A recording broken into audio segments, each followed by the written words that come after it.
Okay, good evening. Welcome to the special meeting of council for June 23rd, 2026. Bienvenue à notre réunion de conseil spécial pour le 23 juin. Tonight is a public meeting that's required under the Planning Act to provide residents an opportunity to provide comments and questions to council on the draft zoning bylaw. This meeting is a final opportunity for members of the public to make oral comments representation to council on this matter. It is not a meeting to discuss the comments received and make decisions on future revisions. Rather, it's for council to hear concerns and recommendations from constituents. I encourage residents, as we did at the previous open house, to try to include recommendations as to revisions or alternatives in their comments for council consideration. Oral comments received at this meeting and any written comments received from April 30th to June 30th will be brought back to the special council meeting that's just been scheduled for July 6th for discussion and deliberation. At the subsequent council meeting on July 14th, version 4 will be brought to council, then publicly posted with the intention of adopting the zoning bylaw on the August 11th meeting of council.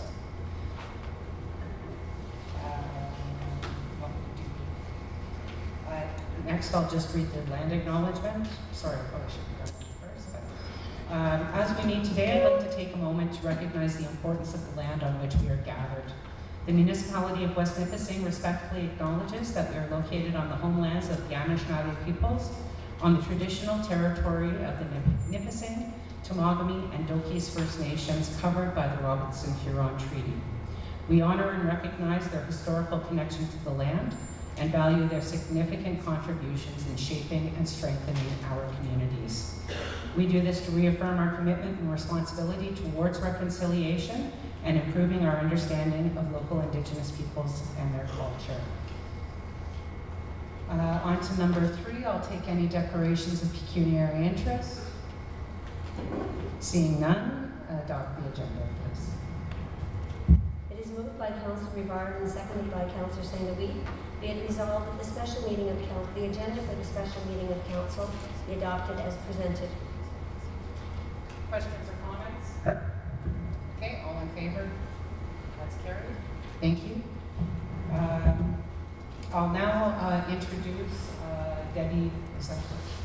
Okay. I'll now introduce Debbie Vandenacker. Did I get that right? Debbie Vandenacker from Plant Landscape to present the overview of the zoning bylaw project. Debbie? Perfect, thank you. Everybody can hear me okay if I do this? Okay, perfect. So next slide, please now. So my name is Debbie, as was just indicated. I am a project manager with a firm called Landscape out of Bracebridge. We do a lot of this work. This is, I think, our 6th similar project that we have on the go right now. Part of our team is Brianne Lywood. She's part of our planning team and helps all of everything go in the right direction on these things. We also have Jennifer Thompson, who is a GIS specialist, so all of those maps that you see, both within the official plan and the zoning bylaw, were done by Jen. And Ryan Lloyd, you may have seen at the last meeting if you attended that, he was also part of our planning team on this. Next, please. So the zoning bylaw is part of a larger project. The project involved both updating your official plan and your zoning bylaw. So your official plan has been drafted. It has been sent to the ministry for comment. It is in the very final stages. So the second part of this project is updating your zoning bylaw. So if you are familiar with land use planning in Ontario, you need to actually have your zoning bylaw implement all of the rules. So it starts with the provincial policy statement with the provincial rules up here, goes to your official plan, and then your zoning bylaw are the specifics that implement those 3 things. So we are in the final stages of the second part of this project. Next slide, please. So here's how we got here, and this is a very high-level overview of the key dates lately. We started this project a couple years ago, and so a lot of the zoning bylaw changes are actually the roll-ups that we have to do from the provincial policy changes. Anybody who follows land use planning knows that in the last 5 years they've made an exceptional number of changes to how we have to conform, and so a lot of the changes in the zoning bylaw have been rolled up from that. But in January, the Planning Advisory Committee, so this is a committee that has been supporting us through both parts of this project in order to give us local feedback, and they're sort of our guidance checkpoint as we go back at certain stages. So they met in January Then they had recommendations to council January 22. And then in March, there was a special council meeting to review version 1 of the zoning bylaw. So I don't know, and there'll be a slide later if all of you have had a chance to review the exact zoning bylaw, but on the website, it's very comprehensive. You can see each of the iterative versions. So if you are so inclined, you can see the changes that have been made between those versions. So in April, there was a special council meeting to review version 1 of the draft. April 7th, council meeting to review version 2 of the draft. April 23rd, there was a public open house, so many of you probably attended that one. I could not, unfortunately. In May, PAC reviewed the public comments and provided recommended revisions. So there was hundreds of comments from that last meeting. They were all tracked, all put on a table, run through the advisory committee, and then back to council as well. And then May 19th, there was a council meeting discussion on public comments and the PAC recommendations, and then we are at this special council meeting. So this is a statutory public meeting. In the Planning Act, this is intended to be your opportunity to voice your concerns directly to council on this. And so this is the last statutory piece that they are required to do. Next slide, please. So we had the open house portion of this. This is your opportunity that you can talk to staff, you can talk to consultant staff, you can talk to all of us that have been working on this. And the boards at the back are intended to give you that background information that you may need. And then this is, of course, the statutory public meeting portion of tonight. Next, please.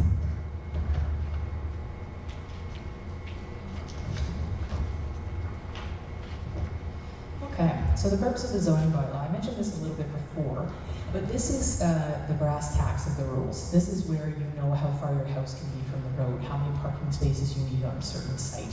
So the levels of the rules, the provincial rules are very high level, and then your official plan is largely aspirational. It's talking about what you want your community to grow into, and it gives you sort of this broad vision. The zoning bylaw are the rules that put the vision into practice on the ground. This is law. We have recently updated, the recently updated OP that we have made changes in the zoning bylaw to conform to as well. Next, please. So there are some key themes in the changes that have been made to the zoning bylaw. The first is to address any inconsistencies. So anybody who works with the zoning bylaw, the more you work with it, the more you realize that as society changes and new things come on. Tiny homes are a really good example of that. Nobody's bylaw addressed tiny homes. Nobody's bylaws address cannabis. Those are two really kind of high-level examples. So we would address the inconsistencies. We've got edits for clarity, consistency, and readability. Then again, that OP alignment piece, and then the provincial legislation and policy conformity. So those are the high-level themes of the changes that we've made. Next, please.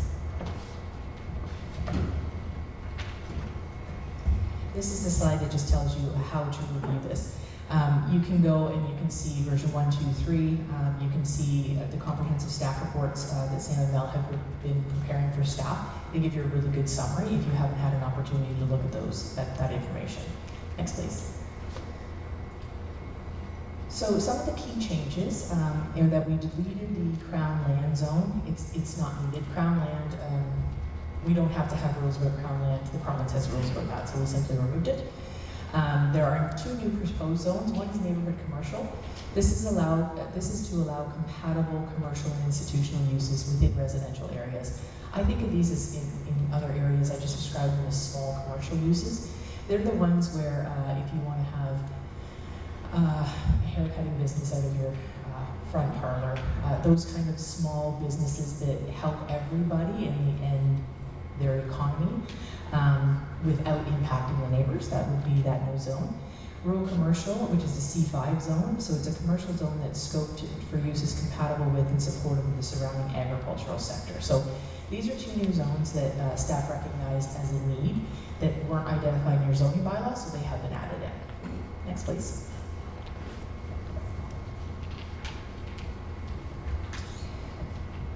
So definitions. Planners live by definitions. It's very important whether you know if you conform to one term or another, because you may be allowed to do one thing in one zone and not in another. It's just the nature of the beast, which is the zoning bylaw, but the definitions have been added, deleted, or revised for the following reasons. So to provide more clarity or consistency, new definitions to meet the PPS and the official plan. So The PPS is a provincial planning statement, and that is that provincial level document. New definitions came out in the 2024 version of that, and that needs to be carried through. It may have been replaced by a new term, there might have been a missing definition, or there might have been a definition in your existing zoning bylaw that's no longer needed, so we simply removed it. Next, please. So in the general provisions section, there are some key changes, and we'll have a slide for each of these in details, but we'll talk about the additional residential units, home-based businesses, recreational vehicles, and they're split into the storage and the occupancy issues of those. Next, please. So additional residential units are one of the things that the province did change. What they told us you had to do was that anywhere that is serviced, so they call them urban lots, they basically have municipal water and septic or sewer services. You have to allow 2 additional residential units on those lots. There's no choice about that. They also require that in agricultural lands. So within the agricultural designation of your municipality, they are also allowed 2 additional residential units. So a lot of municipalities take that direction, and then they think about how they want to implement ARUs in the different designations that you have. And so what has been proposed here and through the official plan, so again, the official plan sets this policy, and then the zones implement it. So you will be permitted to have 2 ARUs in the R1, R2, R3, R4, RR, and A1 zones. So think about those as your settlement area residential lots have 2 ARUs. And then to permit 1 ARU in the shoreline residential zone, we had a lot of really good discussions about the shoreline residential zones and how much impact you want within the shoreline, and it was decided that 1 ARU, not 2, would be permitted. And then you can find the additional provisions about ARUs in 4.11 and 4.14. Next, please. So home-based businesses. This combines home industry and home occupation. So home occupation used to be where you had a business in your house, and a home industry would be the business was in your garage. Say it would be an accessory building. We've combined those two. It's sort of a difference without making any difference, so trying to combine terms is always helpful. So we have introduced a list of permitted uses within the home-based businesses category, and that does allow 2 employees, one of whom must reside in the dwelling, and a maximum of 8 clients may be permitted on site at one time. And so the purpose of these home-based businesses is, again, to allow people to make money in a scale of a business that doesn't impact your neighbors. That's basically the bottom line. So yes, do what you can with your business as long as it's not creating negative impacts for the people around you. Next, please. So this is the storage piece of the recreational vehicles. So they restructure the provisions by combining sections of prohibited uses, activities, and parking of boats and trailers. Remove the maximum number of recreational vehicles stored outdoors. Rural residential, rural, and agricultural 1 zones. These are the provisions within those zones. So they must be stored 3 meters from the side and rear lot lines, and it must be stored 15 meters from the front lot lines. So in the rural residential, rural, and agricultural 1 zone. And then in your more settlement area zone, so your R1 to R4 and the shoreline residential, the rules state that no recreational vehicle can be stored on the vacant lot. Shoreline residential has no more than 2 camping trailers stored on the vacant lot. And the trailer must be stored 1.5 meters from the side or rear lot lines, and they're only permitted in the front yard if it is located in a driveway and a minimum of 3 meters from the front lot line. So there has been a great deal of comment and input and feedback on the trailer provisions, and so the provisions that we have landed on and are represented here tonight are the best effort to mitigate the negative impacts that some people have noted from trailers and the storage of them, while listening to the comments that have been heard to date. Next slide, please. So this one's about the occupancy of residential vehicles. The 90-day limit on occupancy has been removed. No camping trailers can be used as a primary residence between November 30th and April 15th. So I want to note that it has been addressed that the prohibited uses section of the bylaw did not have that removed, but it has since been removed. So it was just an oversight in terms of sometimes there's duplicated provisions throughout. And so it's been removed everywhere. It was always removed in the one place, and then I think it just got missed. So that has been done. Permanently situated trailers must have sanitary services maintained in accordance with the Ontario Building Code. On a vacant lot, the camping trailer must meet all required setbacks that apply to a principal dwelling. On a lot with a principal dwelling, the minimum setbacks set out in the storage provisions apply. So, in terms of occupying recreational vehicles, these are the provisions that we've landed on. Next, please. For parking and loading, there were some formatting changes in terms of creating a table that is more readable, consistency with other municipal requirements, and addition of snow storage requirements in commercial, industrial, and high-density housing developments, which is good planning, quite frankly. We all get a lot of snow and you need somewhere to put it. Next, please. So in section 6 to 10, these are the zone provisions. There's been formatting changes. Permitted uses were revised to match the definition updates. So it's sort of like a domino effect when you change a definition or you change a provision. There's many places that needs to be done, so that has been carried through section 6 to 10. We've removed accessory lot coverage as a provision that needs to be met. We revised minimum lot sizes to reflect the official plan policies, and zoning exceptions have been moved to section 13. We just had an effort to make the zoning bylaw as usable and as reader-friendly as possible. They're not easy reading or typically that usable, but we have made the effort here. Next slide, please.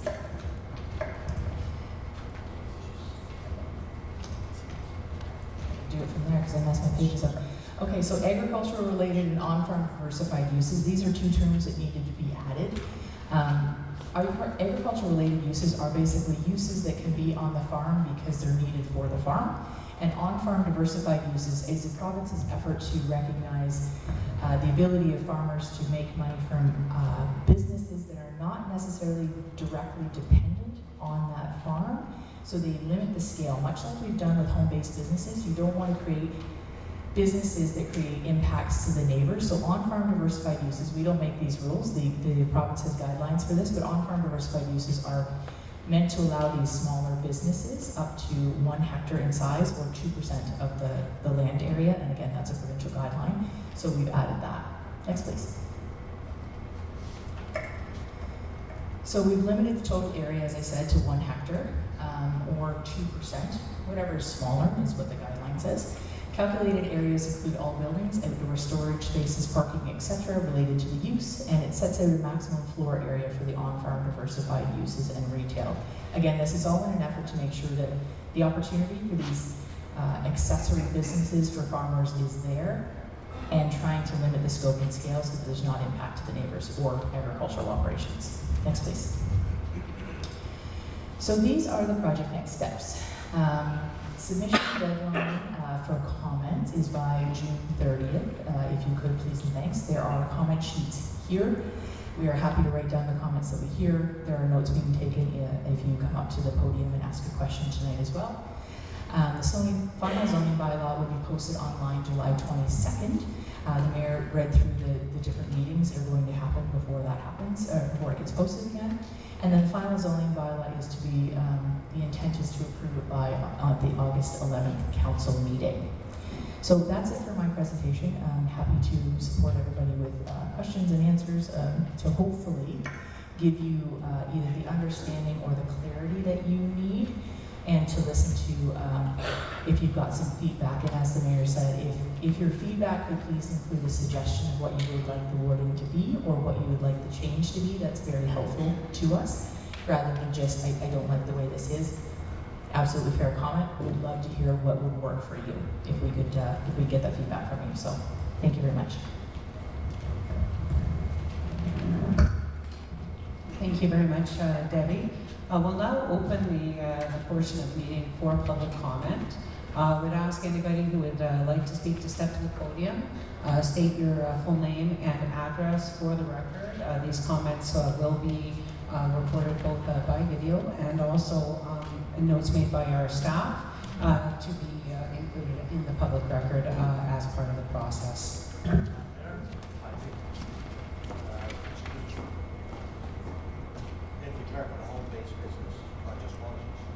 Put it on the record.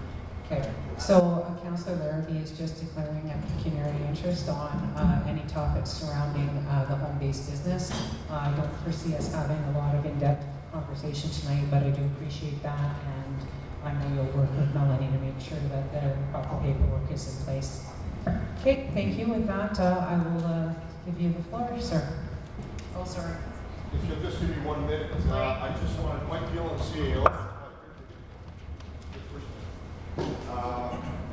Shed Beyond and I just wanted to make sure that everybody was on the same page with regards to maintaining composure and professionalism and being respectful of the environment. We're here to listen and hear your comments, but we just want to make sure that things don't get out of hand and that we do this in an orderly fashion. So I'll sort of direct traffic as we come up here, but again, we look forward to your comments. So please, go ahead.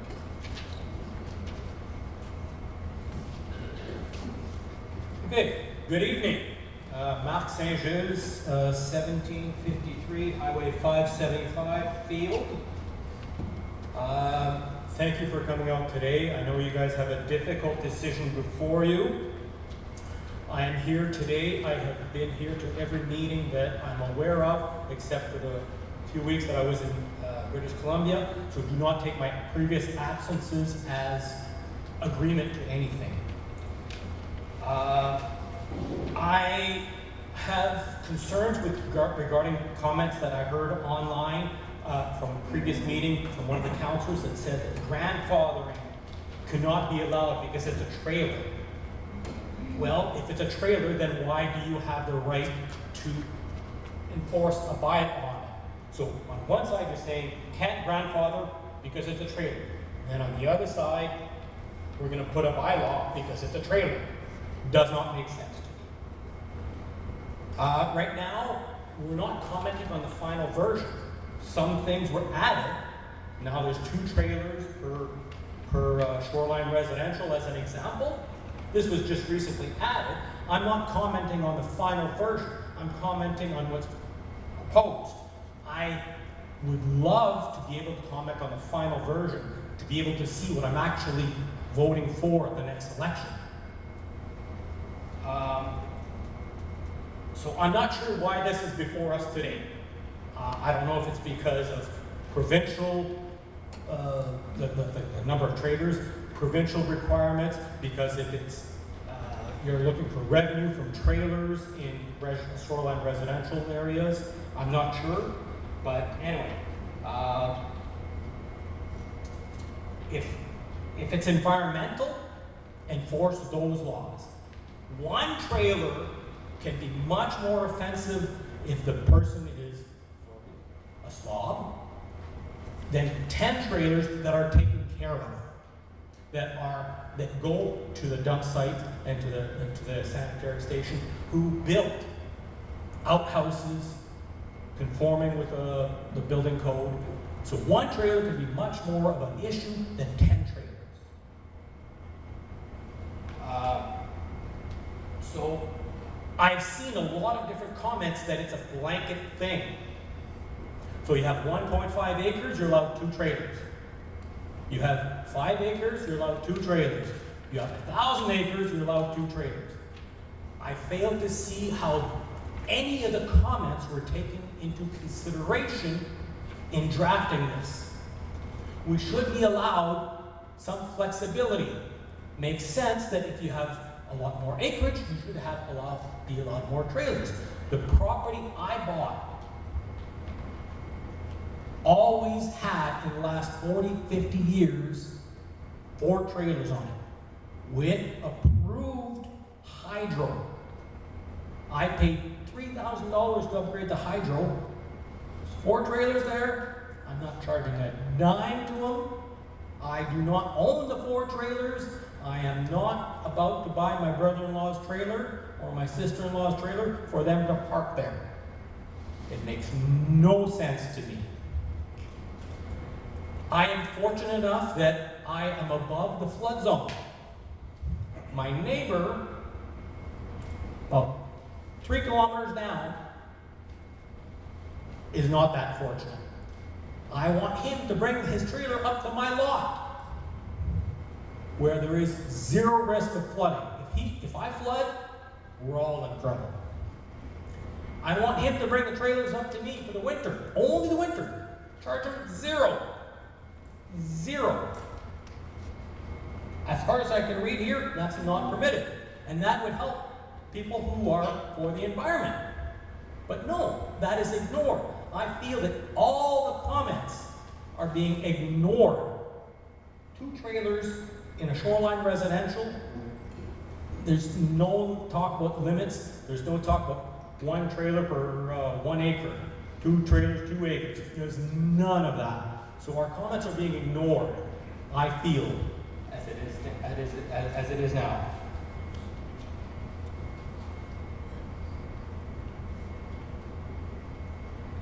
My lot is not visible from the highway. It's not.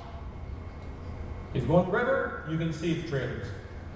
From the highway, zero. My neighbors, never heard a peep of them. I have them over and they visit. There's no issues whatsoever. Thank you.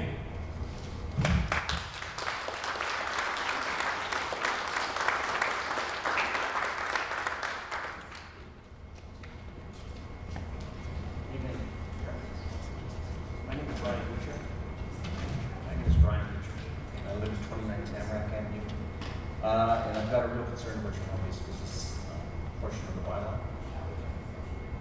Up until 2 months ago, we didn't have an issue with traffic on our street. It's a very quiet neighborhood. I'm sure some of you are aware of the subdivision. It's newer and quite nice. Anyway, I moved here from Sudbury about 6 years ago because it was getting a little crazy in Sudbury, and I wanted to have something that's a little more quiet. You know my background. For 13 years, I was in the police department in Kitchener, and the last 22 years, I was in charge of bylaw enforcement for the city of Greater Sudbury. I've been retired now 16 years, and I never thought I had to present to council again because I used to do that all the time in Sudbury. So I'm a little not quite as familiar to do it now because it has been 16 years. Okay. Anyway, I brought to the attention of Councillor Gagne my concern that we now have a home gym that's opened up on Tamarack Avenue. Well, actually, we have 2. The original one further down the street wasn't an issue because that individual kept their clients to approximately 4 to 6 a day. We have a new one now, 2 doors down from me, that opened up 2 months ago, and this individual is running anywhere from 6 to 9 sessions a day with up to 8 to 10 people per session. Now, I counted, on one particular day, there were 25 to 30 vehicles, people walking from wherever, they're biking there. So we're looking at anywhere from 100 to 120 a week that's been added to the street traffic. We have numerous children on this street that play basketball. They walk to school, they take their bikes to school. My grandkids are coming this summer, and I don't appreciate the fact that we have 120 more vehicles per week running up and down the street. Now, my concern is that you've allowed this in the new bylaw. It's called a home-based personal wellness section of the bylaw. For the life of me, I don't know why a personal trainer was included in this. I mean, you've got to refresh the mind and body through therapy, relaxation, physical activities, psychologist, chiropractor, massage therapist, personal trainer. What you haven't taken into account is the mind and body issues of people living on the street. With this amount of traffic, it's mind-boggling that maybe perhaps a child or even an adult or somebody's going to get hit by one of these vehicles. It's overpowering.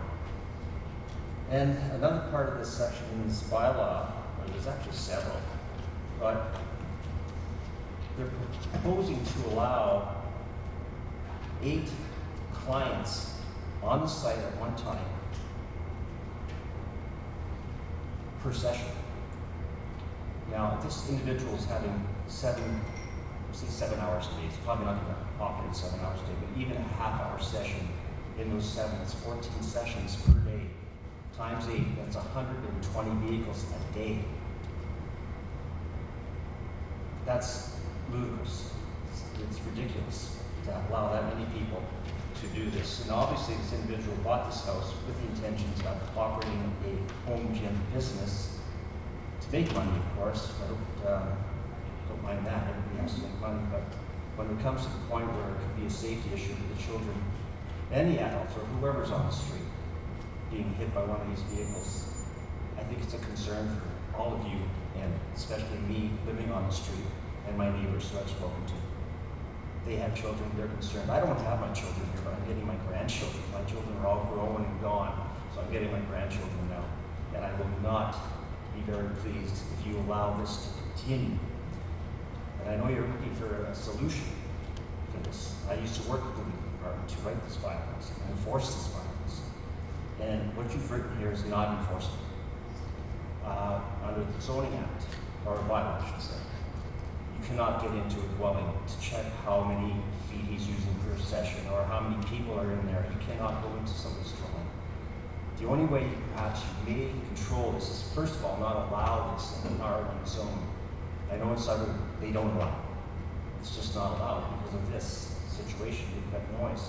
Actually, I have a situation where my wife and I would sit out the front and enjoy the neighborhood. So all this traffic showing up now. So we decided to go back on our deck to get away from the traffic.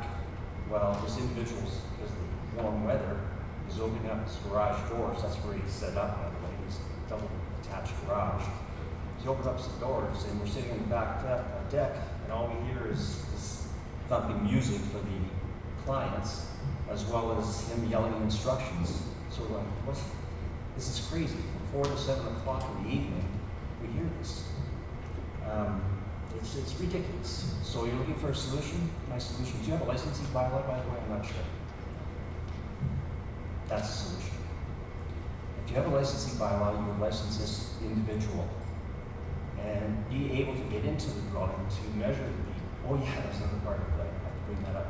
Measure the square footage that he's using for his home occupation. Without that, you can't get into the dwelling. You cannot enforce this bylaw. It's impossible. Unless you have a bylaw enforcement officer sitting there by the hour, every day, counting vehicles, talking to these people to see where they're from and what they're doing there. You can't do it. So this is gonna happen not only in my area, it's gonna happen in yours too. And you're not gonna be very happy about it, so change it now. Change it now. This shouldn't be allowed in an R1 zone at all. Take that section out of there, for sure. It's ridiculous. Put them in the commercial zone, that's where they should be. This guy came from a church over on Nipissing, bought a house and opened up a business, commercial business with all these people coming. I'm asking you to change this. This is ridiculous. But I've sent some videos I made and pictures to the counselor, and I'm hoping he shares that with you because you'll see what I'm talking about, all the traffic. I think that's about all I have to say. So if you have any questions of me, to answer. Otherwise, somebody's going to get hurt. Thank you very much.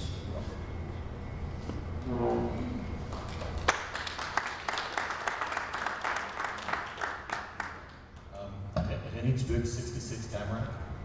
I'm also just going to make some points in relation to what we just heard earlier. We're at the other end of the street, and we have realized that the north side of the street has gotten a lot busier, but so has the southern part of the street. We're homeowners. We decided to build the house in our own neighborhood with the full expectations of having the enjoyment of our property as regular homeowners. And I can share the experience of the thumping music, the constant traffic, the queuing of cars in front of our property as the classes come in and leave their property. We're not against home businesses. There's been some on our street for years. There's been a seamstress there. We've never noticed any traffic increase. There's been a daycare there. Never noticed any traffic increase. But these 2 gyms on our street has tremendously changed the neighborhood. We see also 4 to 6 classes a day with up to 8 participants from Monday to Thursday every week. And we're also worried about safety. Our children are older, but as they learn to drive and in the driveway, we've always been afraid of them backing into a car. We've seen some of accidents like that at our neighbors in the last few years where people have backed into each other, being street parked. So that is pretty much a lot of the points shared by the previous presentation. So what we're recommending also is not having this allowed in our neighborhood. It shouldn't be there. It wasn't part of the initial idea or nature of an R1 neighborhood. They should be in a commercial neighborhood. If they can rezone or they can move their business to an area where it's permitted, that would be appreciated for our area. Thank you.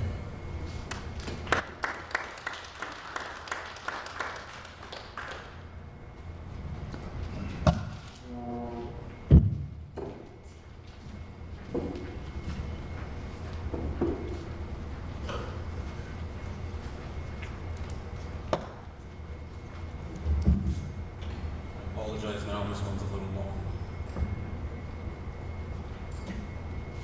Madam Mayor, members of council and staff. Just need your name and address. That's the next one. My name is Jason Burns of 391 Levite Street, West Nipissing.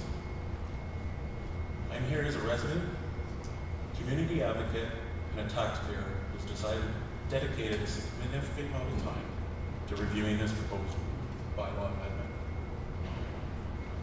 I'm speaking here today because it's not only about a minor revision, it's about the integrity of this legislative process. We've been told repeatedly that this process is collaborative, yet we're faced with a draft, version 3, that directly contradicts the formal record of this council. Before I get into the specific technical failures of this draft, I want to be clear about why we are here. A zoning bylaw is more than just a map or a set of rules. It's a function.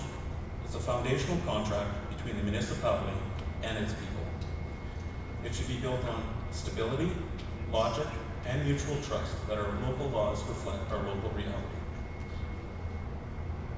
But what I see in this version 3 draft, is not a contract. It's a symptom of systematic breakdown.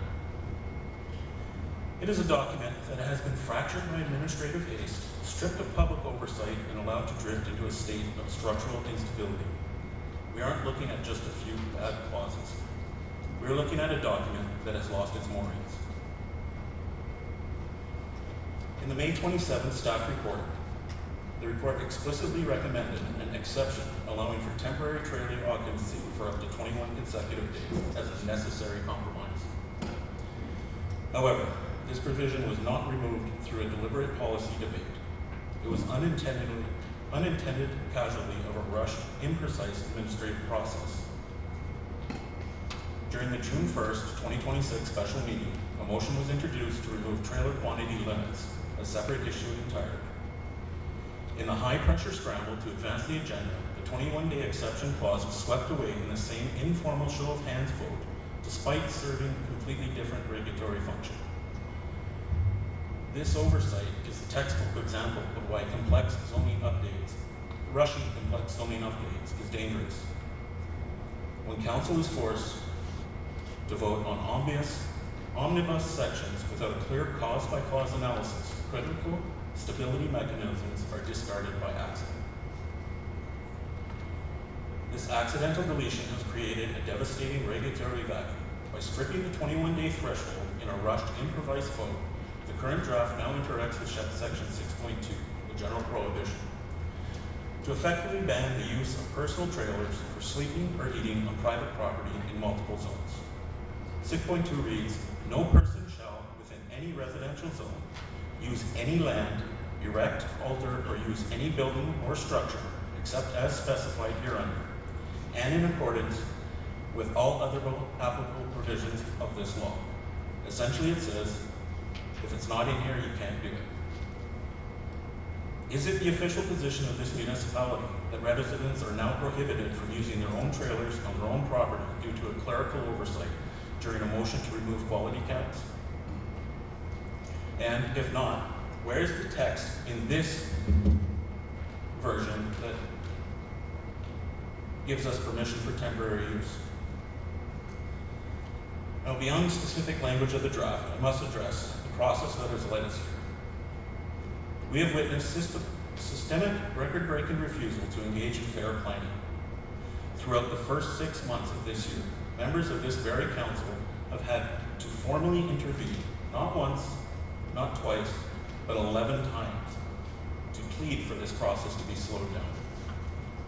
From January to June, elected officials have repeatedly asked for adequate due diligence for mandatory face-to-face consultations in every community and for a pause in this high-pressure administrative timeline. Yet each time, these formal requests are pushed aside in favor of hitting artificial milestones. Many residents have been forced to conduct a digital treasure hunt just to understand our rights. While the official plan updates received clear upfront notice on the municipal hub, the zoning bylaw deadline of June 17th was initially omitted from that same page. This is a glaring discrepancy on how the municipality communicates. When I sought clarity from council, I was directed to the CAO, who provided a response emphasizing statutory minimums under the Planning Act. I have a direct question for council. Does this council believe that meeting the bare minimum requirements of the Planning Act constitutes a successful public consultation?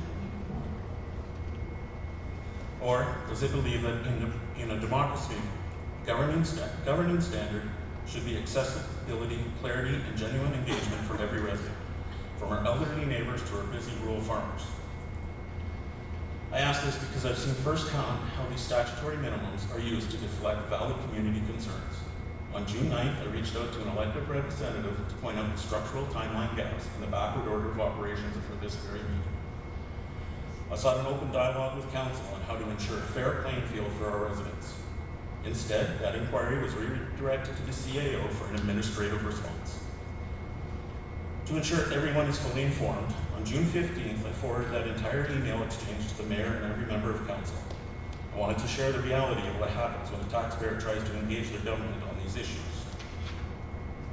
In that exchange, the administration dismissed the fact that our own municipality website failed to show the submission deadlines as normal website maintenance. I asked the CAO today, does incomplete and incorrect official agenda as of 7 p.m. as right now, in regards to this very meeting, still fall under website maintenance?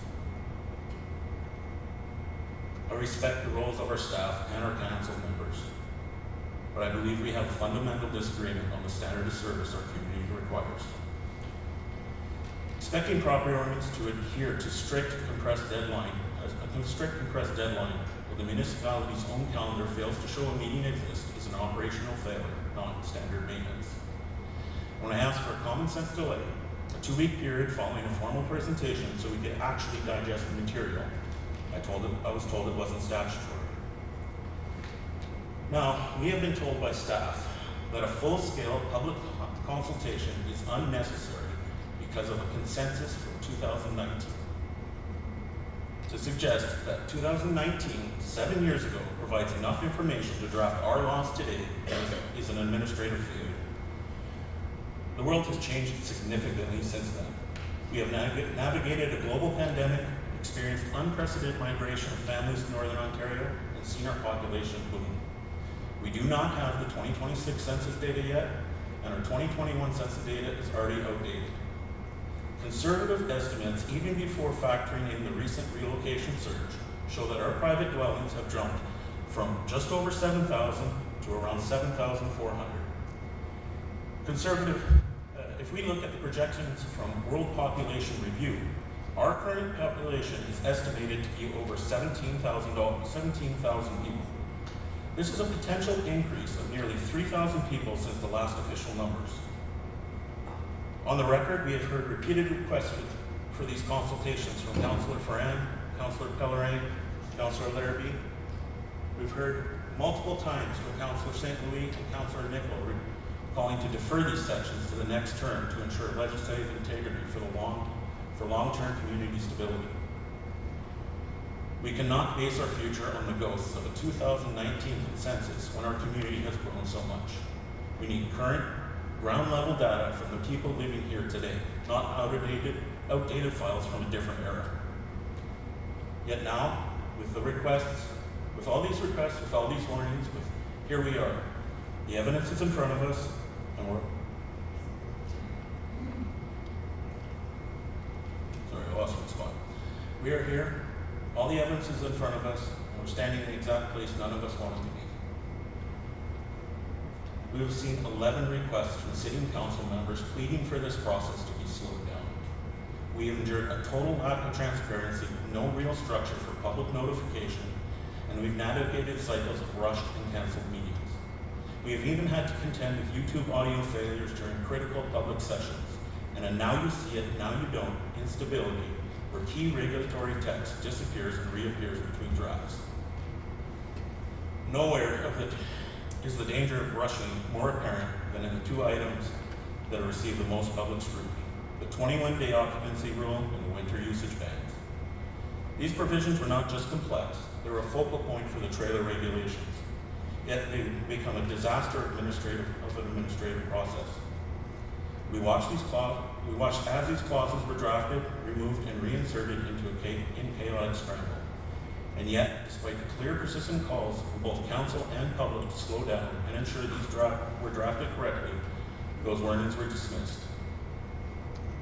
Now we're left with a draft that effectively criminalizes the very lifestyle that defines our community, all because the administration prioritized an artificial calendar deadline over the stability of the law itself. Well, Madam Mayor, members of council, I'm not asking what the law allows. I'm asking what the residents of West Nipissing deserve. We deserve a process designed for clarity, not administrative convenience. We deserve a process that treats us like partners, not an obstacle to be bypassed by legal loopholes.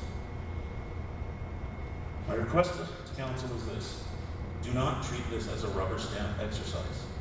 You were elected to represent the people who live, work, and raise their families on this land, not represent the interests of a planning report that views our trailers as nuisances and our vacant lots as tax grounds. I see the push to fast track this before the October election. I've heard the statement from the CAO about minimum standard requirements being met.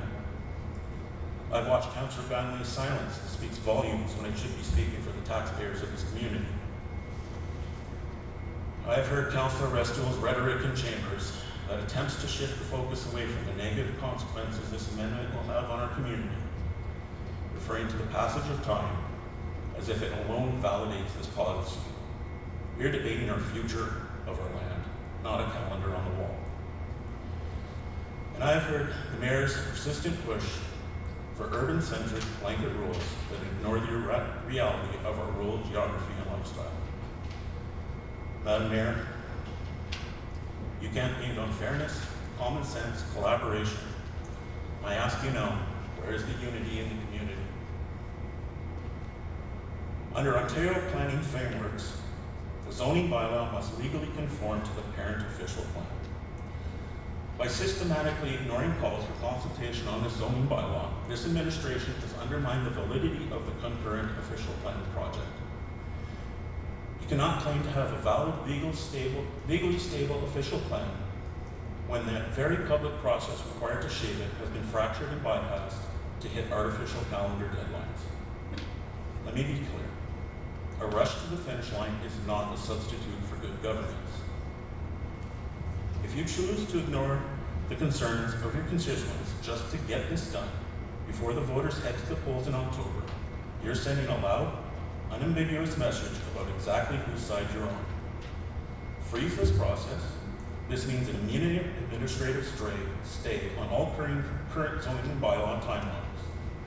I'm calling on council to establish an independent public review committee composed of community members and property owners from every ward, with town hall style meetings in each district of all outlying areas. The purpose of this will be to conduct an extensive clause by clause review.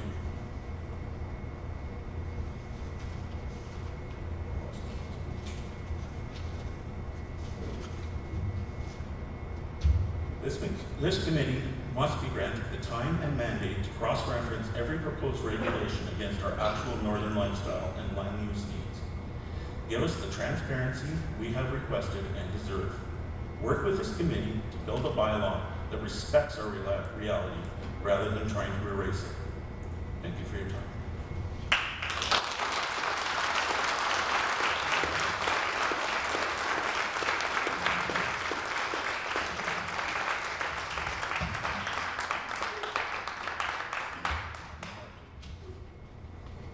My name is Remy Ayat, I live in Dennis, River Valley.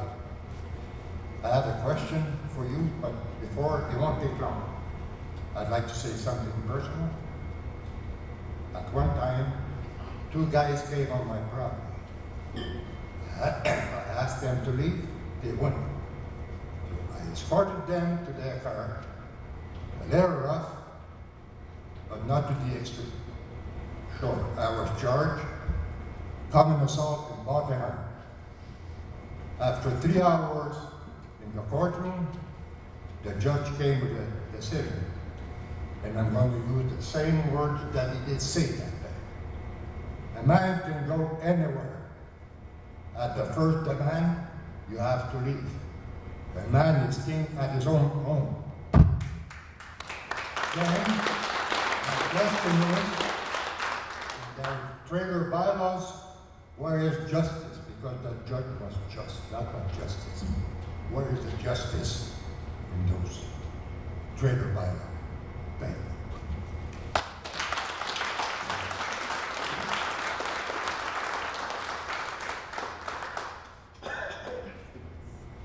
Good evening, everyone. I had the opportunity, I'm talking in regard to Reno Point, Certain Falls. I had the opportunity to be in Hamilton last night, seeing the grandkids playing soccer. And what I've noticed is residential area with huge soccer field. That means hundreds of kids in the field, starting at 6 till 7:15, and then they change. So from 8, 9, 10 years old, you go to 12, 10 to 12, and then later on, it'll be like 14, 15, 16. Kids in the field are screaming, are yelling, they're having fun. The parents are cheering, so it's really loud. There's something going on. Everybody wants to win. But this is all coming back to the residential area for business at home and so on. Why can't these guys could get hundreds of kids in the field, street parking, so it's scattered all over the area, but they do have sidewalk. Maybe that's something we could do on Tamarack, get city sidewalk, so kids are off the street. But to me, I was really impressed to see the activity. Residential owner were in their backyard doing barbecue and looking at the game and tapping. And here we have a problem for a group of 8 ladies going to a residential for half an hour for exercise because it's too loud, the music is too loud. Come on. Or talking daytime, not at midnight. To me, I think we're missing something. It's got to be a way to have, like we say in Sturgeon, la joie de vivre, and be able to do stuff like that. I know it could be awkward and so on, but going back to Hamilton last night, there was car parked all over the place except the driveway's entrance. Everybody respect that. So I think that would be a good opportunity to realign our shot at this one. As I said about a month ago at the last meeting question, we have 36% of the small business in Canada within one generation, 36% that the business has closed. The small business, those are the roots of the bigger business later on. It always started as a small business. And I think we're going in the wrong direction and closing more small business in Sturgeon. Small business would be their money maker to pay the rent, to pay the bills, and so on. I think it's not too late. It's gotta be a way that we could adjust to fit everybody in this party. Thank you for listening.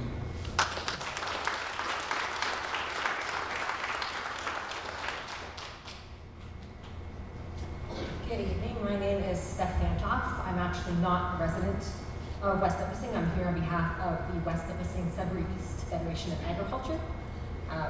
They have submitted some written comments. I'm just going to reiterate a couple of their key considerations here. We did have some concerns around some of the language related to minimum distance separation provisions, specifically section 4.16.1c. We were concerned the wording as written appears to allow development even where MDS requirements are not met. We did chat with Samantha and she provided some clarity that this is an exemption provided by the province. And if that's the case, again, we abide by provincial guidelines. We just want to make sure that any of the wording within the MDS provisions are worded in a way where MDS setbacks are met when possible every time. We've seen some townships backslide and allow development that doesn't meet MDS setbacks, and this causes a lot of land use conflict between homes and livestock operations specifically. So we'd like to see all the wording within the MDS provisions abide by provincial guidelines and ensure that the township does not allow development that does not meet the guidelines. Second, we have some concerns with the combined 1 hectare cap for ag-related uses and on-farm diversified uses in section 9.5.4. So it was mentioned OMAFA provides a definition for both ag-related uses and on-farm diversified uses and provides recommended guidelines for both. While the 1 hectare maximum is appropriate for on-farm diversified uses because they are secondary to the farm operation, the same rationale does not apply to ag-related uses. Our understanding is that neither the PBS nor OMAFA publication 851 establishes a maximum site area for an ag-related use.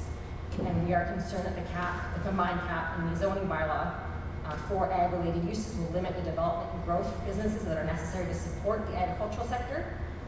So again, we recommend that the zoning bylaw follow OMAFA guidelines, and if those guidelines do not include that 1 hectare cap for agriculture-related uses, that the zoning bylaw follows suit and does not include a combined cap as well. Thank you.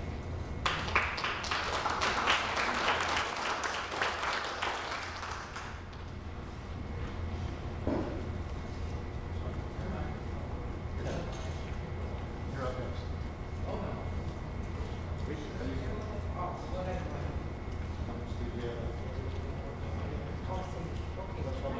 Okay. Well, for those that don't know me, my name is Joanne Savage, and I am a resident of Ward 498 Arthur Street in Sturgeon Falls.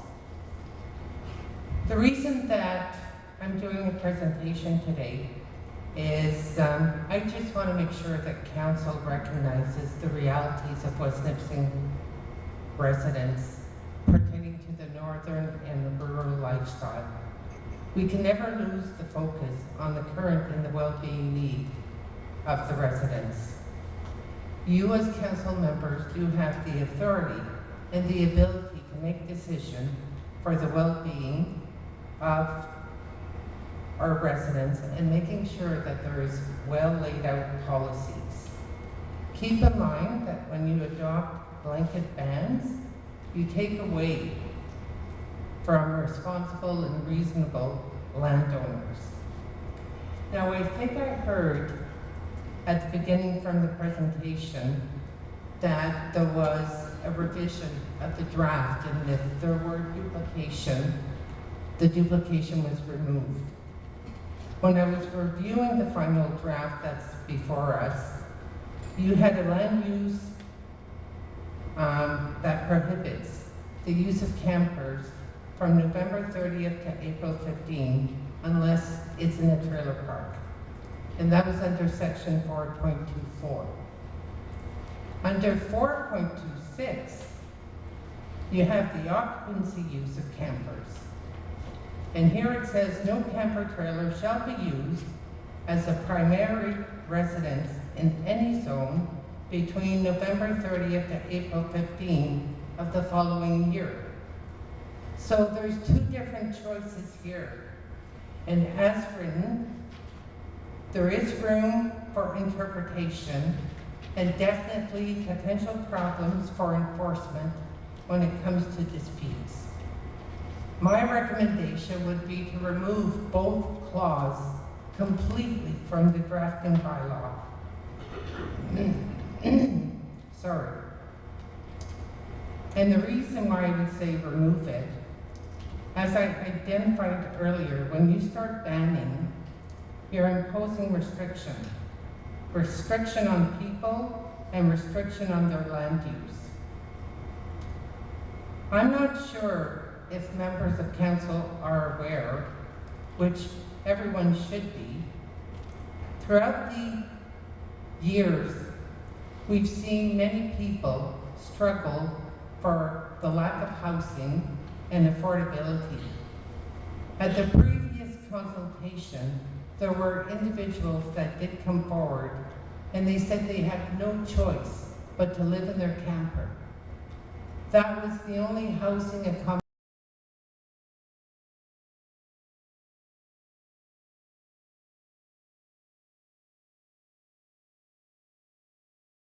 where smaller frontages already exist and function well.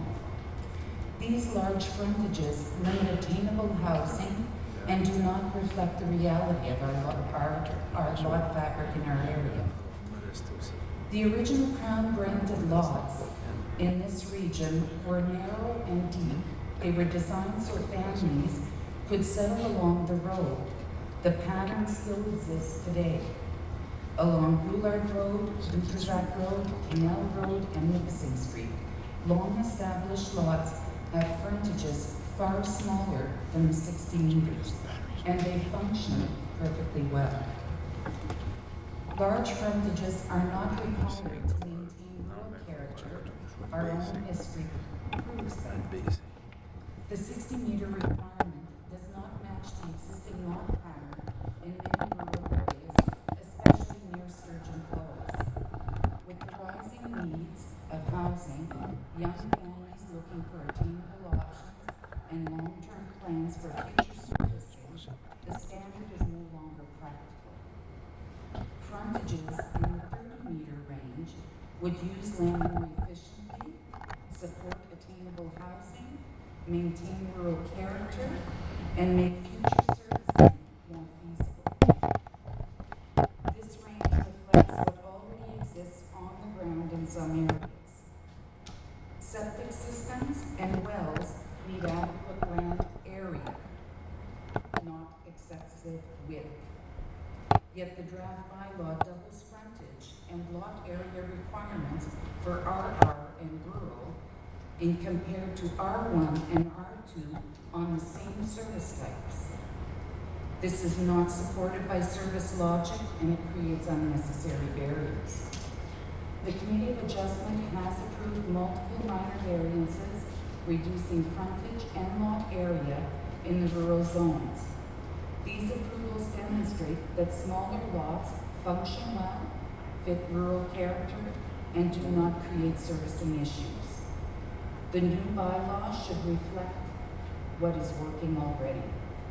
I respectfully ask Council, reduce the minimum lot frontage in RR and RU, especially in the fringe rural areas near Sturgeon Falls.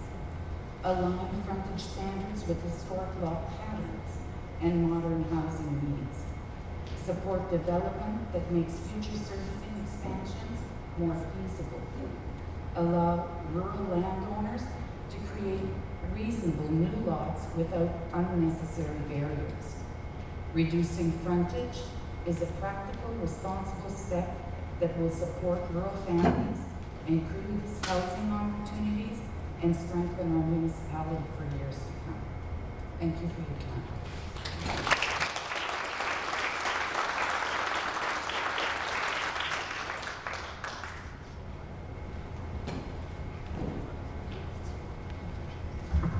Thank you very much.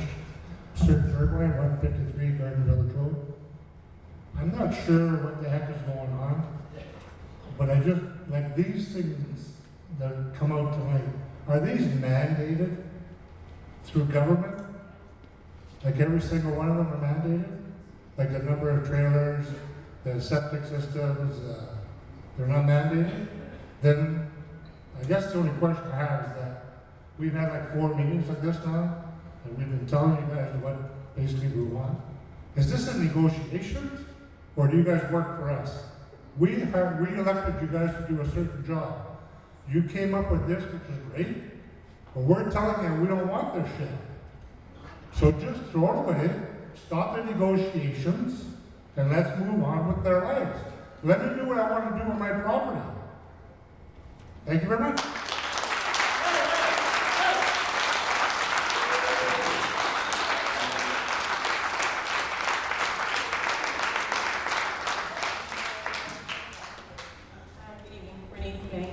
The lot in question is 2574 Highway 531 in Valley. I just had a little bit of a comment and a question at the same time, and some of the comments that just came out a few presenters ago. The limit of trailers was removed at one point prior to the version 3 of this bylaw draft. And Madam Mayor, you just mentioned that there is still a limit in there that has kind of stayed behind. And I guess this question is a little bit to you, Samantha. You just mentioned that we are basically allowed to go during summertime from April to November with no limits of trailers. We're also allowed to go in the winter as long as it's not our primary residence. So when is it stored? Because if I'm allowed to have 2, 3, 4 trailers, when does it become stored if I'm allowed to go in the summer and I'm allowed to go in the winter? I think that kind of stuck around with the limits, and maybe it wasn't intended to stay behind. That's basically my comment. I think at some point, if the limits are gone, let's just remove the limits. And it's not an environmental concern, everything else is good, setbacks are good, all that stuff. I think maybe that part should just be removed for now and come back maybe when the limits become a further discussion. Thank you.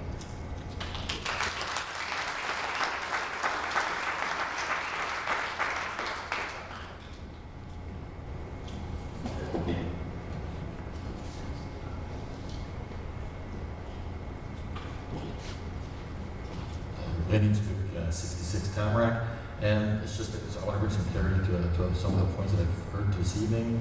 Again, active living is important, but let's be clear. People who buy a house near a soccer field, a baseball field, just a public park, they know when they expect noise and traffic. It's not the same situation as our street. These businesses came into the neighborhood afterwards, and there is a sidewalk. Painted, divided legal sidewalk that people just simply ignore and park on. And it's the same with the speed limits. When the clients are late for their classes, they're coming in pretty hot to make sure that they make it on time to their class. So just to brush it aside as being just a normal thing, it is not. And that's why the scale of home businesses as described should be in an R1 neighborhood. It should be moved into a commercial area or zoned into a commercial area. Thank you.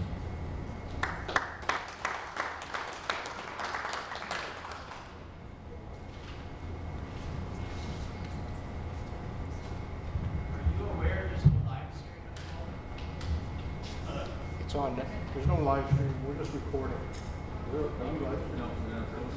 So through you, we do not have the capacity to live stream from this building like we do at Town Hall. So we are recording this session and it will be posted on the YouTube following the meeting. We take a day or two just to adjust the audio to reflect if there's any echo in this room, but it will be posted afterwards.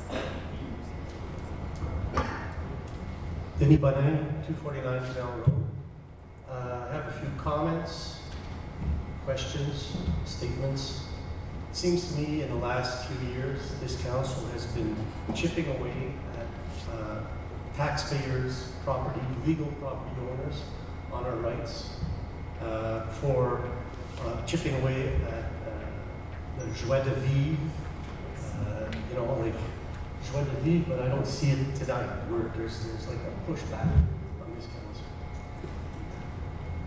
The thing is, there are certain issues once in a while, and it seems it's a blanket statement because there's a problem with one resident or another, so we pass bylaws on different things. And we already have bylaw officers. They should enact and move forward and do what they have to. Now, as a property owner and maybe a business owner, if I want to develop land and I buy 3 properties in town because they're small, I'm going to build a house, and I want the second property as my yard. But now I'm not allowed to have trailers or anything like that. I'm allowed 1 or 2 because I'm in town. Or I'm building my house and I'll be building something else on the other property, and I'm keeping my stuff there. I'm living there while I'm building. I move into my house, I can't store my stuff on that side of the property. I don't know, but somewhere if we're looking for development and business, I'm not sure that this type of policy or zoning bylaw helps. And I'm not talking about rural, because it seems they're exempt, but I do have a few questions on that. So, you know, if I'm a private contractor and I have a couple trailers, I have to have a trailer to live in because I'm building somewhere else, and I store it. I have a trailer for my leisure with the family, and I have another trailer for the hunting. What happens there? I have more than 2. Shit. I have an empty vacant lot. Geez, what am I going to do? I'm paying taxes on it. I bought it. I have a house on one. I'm paying taxes. I have the other one. I don't want to put them together. I want to keep it in case I want to sell it or build something else. This impedes all that. And it's not right. It's not right. When you look at the recreational vehicles, it has in parentheses camping trailers. Does the policy drafting zone or bylaw also have recreationals, parentheses, snowmobile, all-terrain vehicle? Or does it englobe everything? Because when you look at recreation vehicle, it says camping trailers, not limited to watercraft, snowmobile, all-terrain vehicle. And then when we look at 426 recreation vehicles, storage of recreational vehicles. Am I talking about just the camping trailer, or am I talking about my snowmobile, my ATV, my enclosed trailer, my boat, etc., my Sea-Doos? So I don't see where like we say camping trailers because that's the issue tonight, and we're like, there's a problem. But where does it stop? Like, I didn't see this. Somebody maybe can answer. But is recreational vehicle, have we broke it down to what types? I don't think so. I think it's the whole, when you talk about recreational vehicle, they're all in the same boat, and then we have camping trailers. When you're talking about camping trailers. But I'm worried that down the line, somebody's going to say, hey, he has too many sleds in his yard. He has too many trailers for his sleds. He's got a 4-place trailer, he's got a 2-place trailer, he's got a single trailer, he's got 3 wave runners. Like, where does it end? And we're going to tell people, don't buy that stuff from our businesses because we don't have room, because the town says I don't have room in my backyard where it's stored. It's not right. Madam Mayor, if I may offer some clarification. Sorry, what's the next, Mayor? So the paper that you're referring to in front of you that says recreational vehicles, maybe with parentheses, camping trailers, that kind of heading is not actually in the actual text of the bylaw itself. It's simply on that handout because there is primarily a focus from the public on camping trailers. So just so it's very clear that those are the regulations that they're most interested in. So that's just kind of a clarity point in there. But these sections do apply to all recreational vehicles as defined on that page there. When we speak to the limit of 2 stored on a vacant shoreline residential lot, that is specifically to camping trailers. But you'd mentioned about how many snowmobiles are allowed to be permitted to store in your backyard. That was removed from this version, so there is no limit of recreational vehicles that you can store in your backyard if it's a property that has a dwelling in the R1 to R4. So in the official draft or the official final version, camping trailers is put there just for tonight.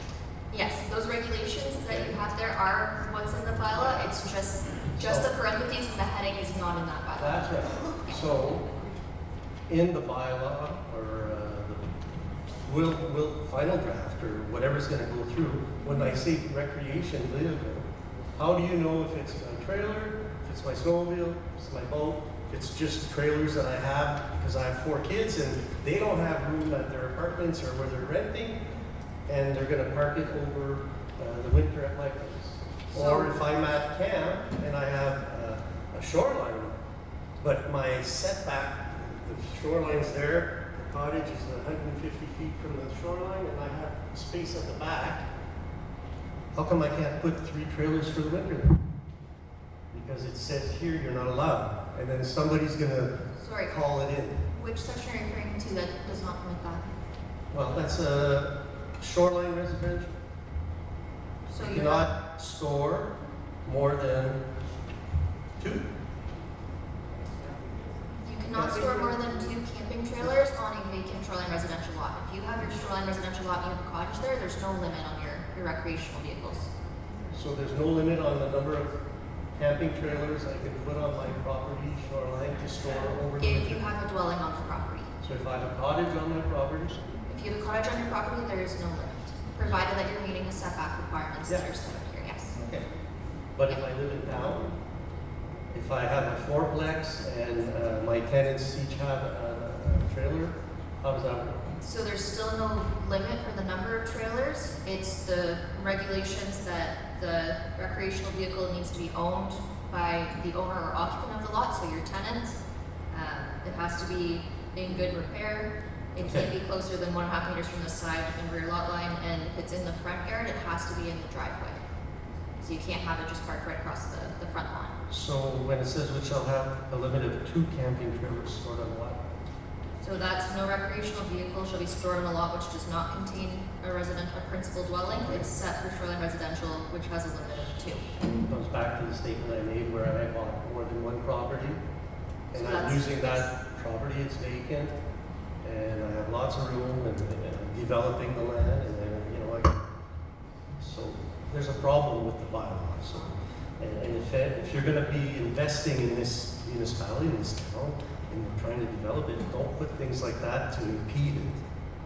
That's all I'm saying, and it seems like you're chipping away at what us property owners who pay our taxes, and we pay for everything that's in this municipality, your salaries, and you're chipping away at our rights. Go after the people who abuse, go after the people who have those things in their front lawn, and it's terrible. But there's always we have people who are making money, who are helping neighbors, fixing things, having a family over for a couple of weeks, and with this, it's going to impede anything like that. You're having a wedding, but, oh, sorry, you can't come because his trailer's there already, and we're stuck, but there's room. So, I'm just saying, you got to look at this as people who are going to invest, who are going to make this town even better. This is not good.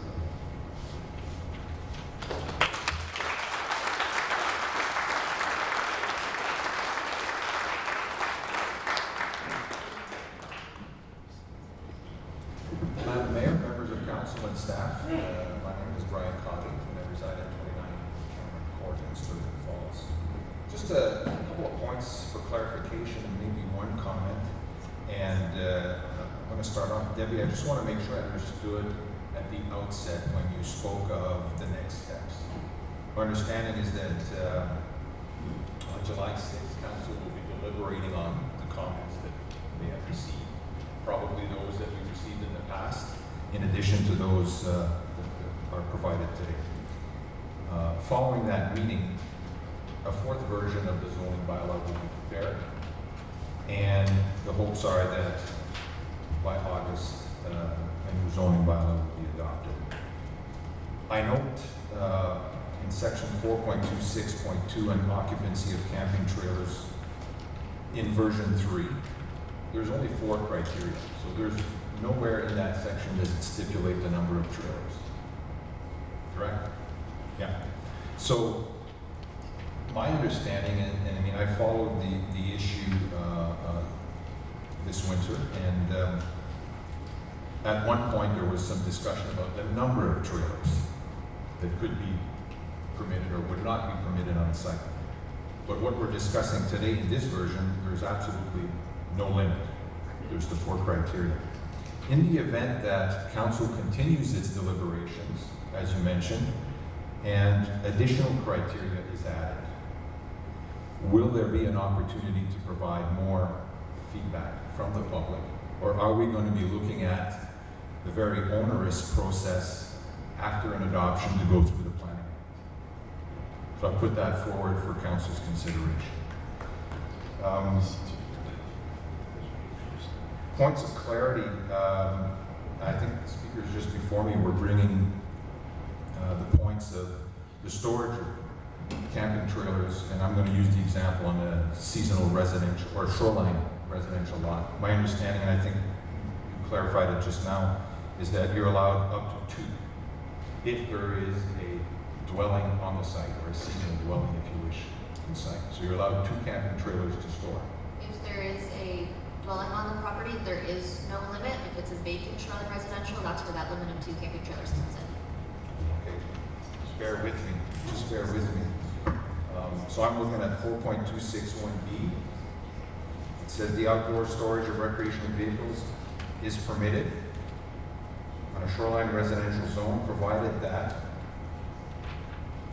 no recreational vehicle shall be stored on a lot which does not contain a principal dwelling, except for in the shoreline residential zone, which shall have a limit of 2 camping trailers stored on the lot. So my understanding is, if you have a seasonal dwelling on a shoreline residential lot, you'd be allowed to store 2 trailers. So maybe it's just the grammar of the section. So it's, if you're on an R1 to R4, you cannot store a recreational dwelling on a vacant lot. If you're in the SR zone, if you're a vacant SR, you're limited to 2 camping trailers. When you are on a property that has a dwelling and is not a vacant property, there is no limit set out in any of those zones for the maximum number.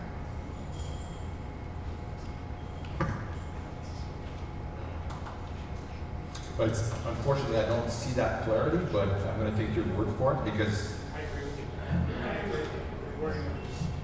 yeah, so just that was one of my points of clarity. Maybe some rejigging of the wording there would make it much clearer. And my last point of clarity with respect to occupancy, in the event that through council deliberations that a number of trailers is identified for properties and being permanent trailers that would be identified for properties, do those permanent trailers count as trailers for storage? Because if not, you could have whatever the maximum number of trailers that council would agree to, and then have additional trailers for storage. So I just bring that point forward for clarity as well. So on that, I just wanted to thank you for the opportunities of comments. Thank you.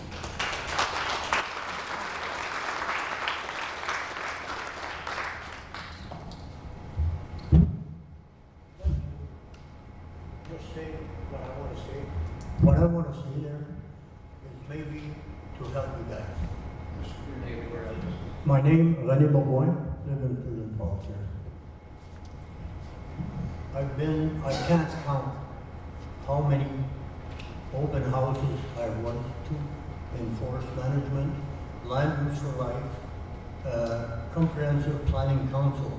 I'm sure everybody heard about the mountain here. There was not somewhere in Ontario that had more controversy than that place.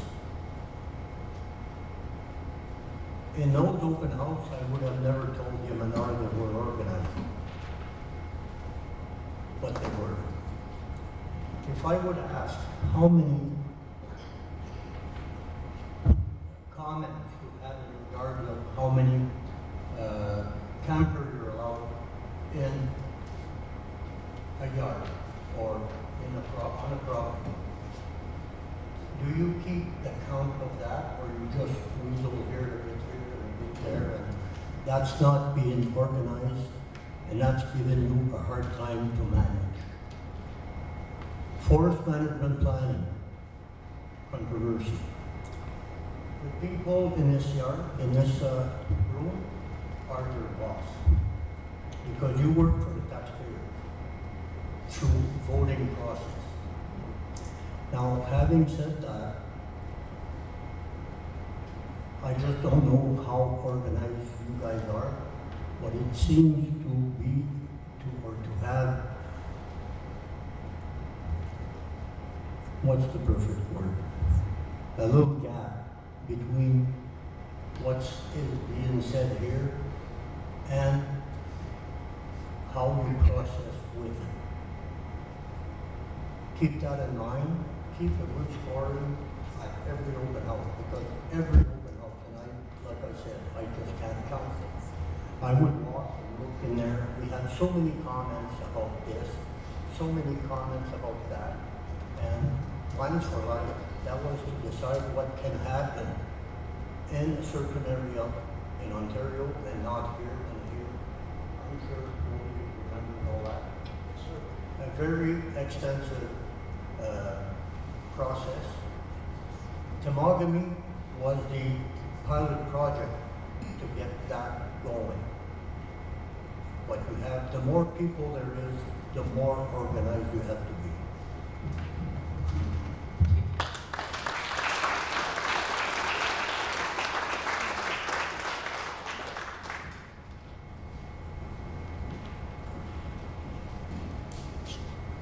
Madam Mayor, members of council, my name is Jason Berrigan. I live at 74 Robert Road in Vernon. Very happy to be here tonight and want to thank council and staff for organizing the public meeting. I'll try to speak into the microphone for my colleagues' benefits. So like you, in my day-to-day job, I serve the public, and I can appreciate the role that you're playing tonight and the important decision that's before you in this document. I came to listen tonight. I'm a new resident of the community and looking to get myself up to speed on what kind of the key issues are. And there's three sort of things that resonate with me, so if you'll permit me, Madam Chair, just to sort of express those.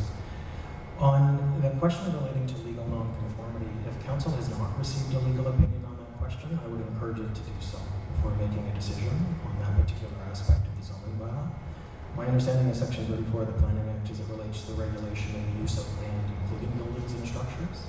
And by virtue of that, because you can zone a property and you can zone trailers, by virtue of that, they also have legal non-conforming status. So if you don't have that legal opinion, I would encourage you to get that prior to making a decision.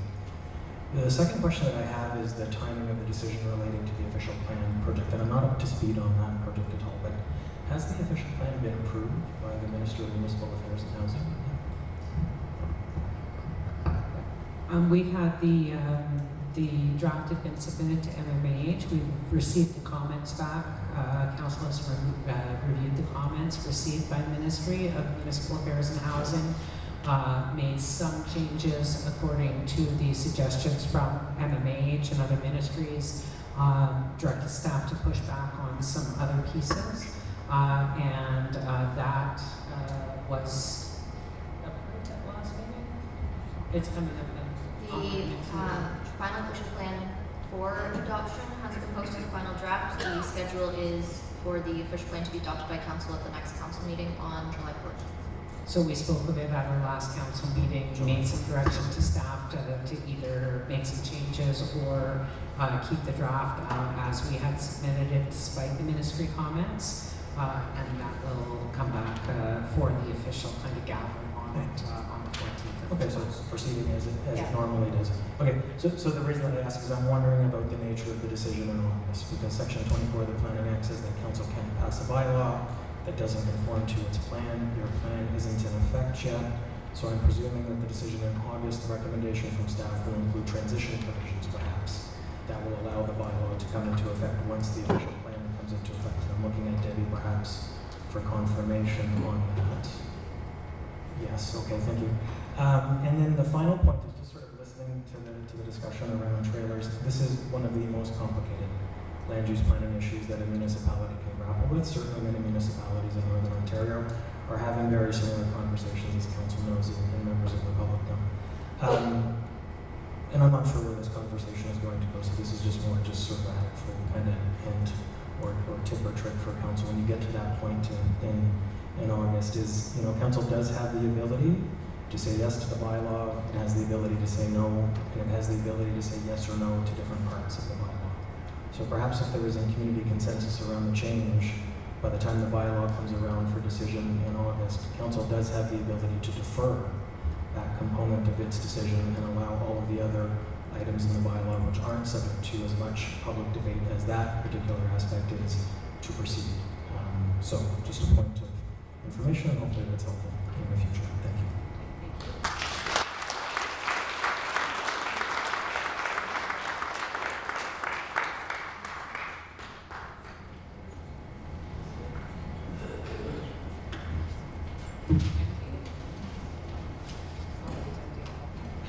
Good evening, everybody. My name is Dave Lewington, Highway 64 in Living. I first wanted to ask, I believe I noticed the deadline changed for written comments and submissions. It was the 17th of June and now it's the 30th, is that correct? The 17th of June was for inclusion in the agenda for tonight's meeting. So when the agenda was published on Thursday, that included all of the written submissions received. Staff has to have time to compile them, and that was provided to all of staff as well as included as part of the agenda. It is not the deadline for any submission in the process. It was the deadline for inclusion for us to read through before we got here tonight for tonight's meeting.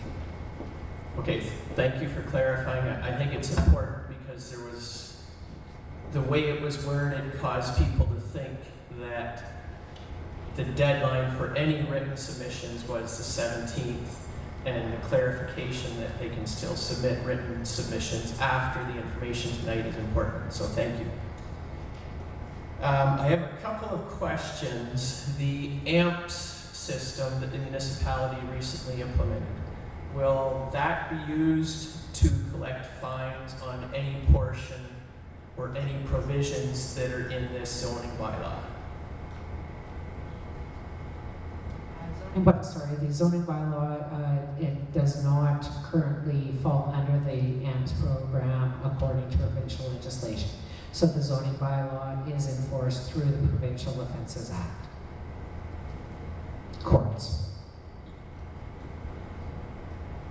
Yeah, I'm looking to make sure, because most of the time I think I know, but I always look to staff if I do get something wrong and they can correct me on that, but I believe that,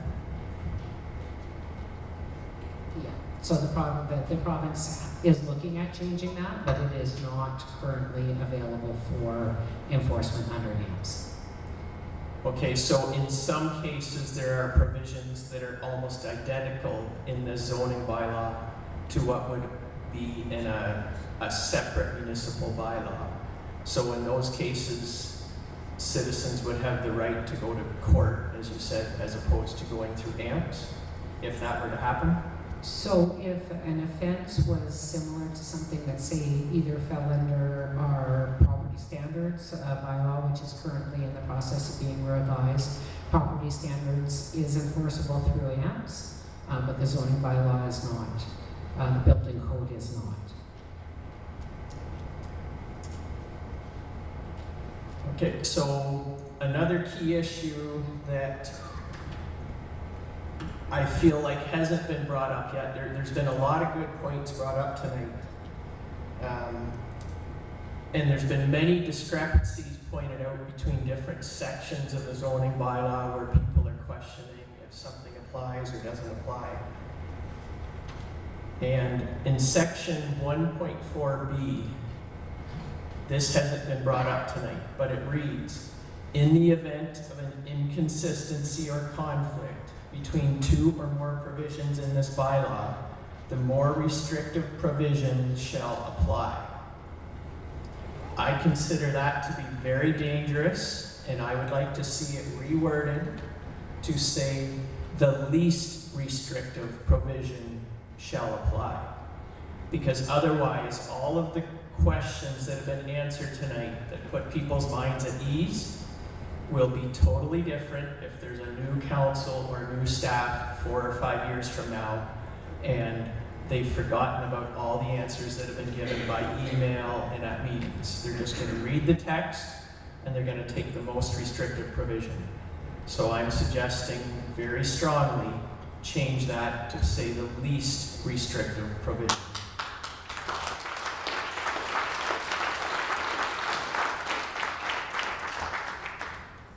And then, just in case that doesn't happen, I just want to put on the record my opposition to the entire zoning bylaw so that I preserve my right to appeal to any sections that do go forward. The other thing that I'd like to bring up or to ask council,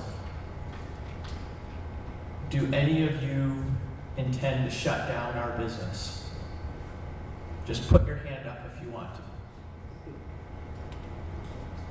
Okay, so I take that as a no. If you read through sections on this, I've been trying to do this for the mornings the last few days. And sorry, I'm getting old and I need my glasses for the fine print here. Where it talks about trailers as far as things commonly known as sea cans, accessory buildings. The definition I had before me, but I misplaced that paper. I was in a rush in the field and I didn't get as prepared as I would have liked to have been. But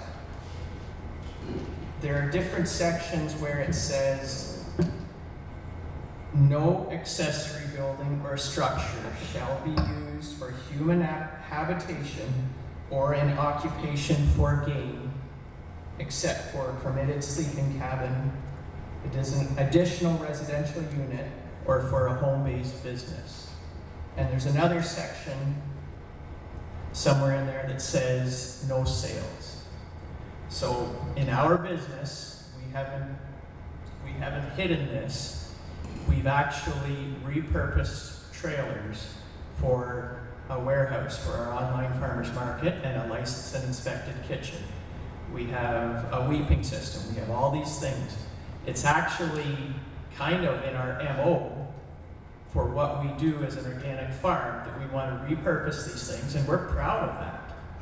But if you read this technically, when this is enacted, we could be shut down if you take the most restrictive provision clause at its name, at its word.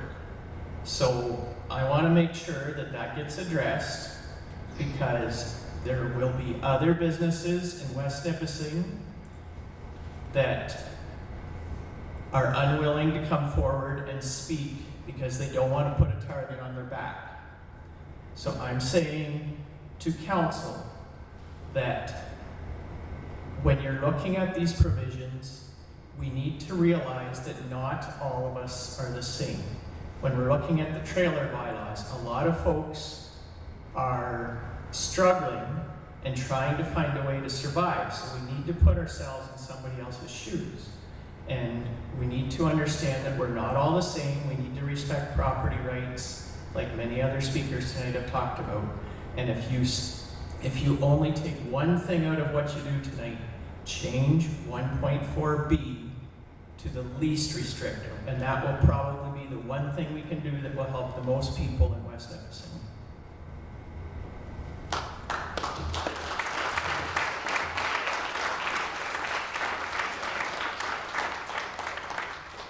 If you don't mind, we're going to take a 5-minute sort of health break here. That members of council, I think, have to just help themselves in the facilities. 5 minutes, if you would.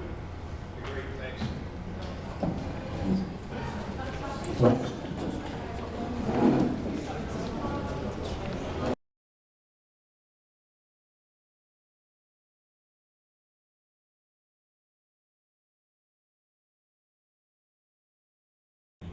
Our zoning regulations must respect that the use of non-highway utility equipment on private property is lawful and essentially part of rural stewardship.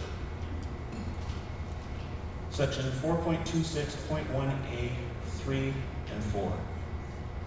Suburban aesthetic restrictions. The draft imposes strict bans on storing recreational vehicles in a required front yard and prohibits the sale of privately vehicles from one's own land. These are textbook suburban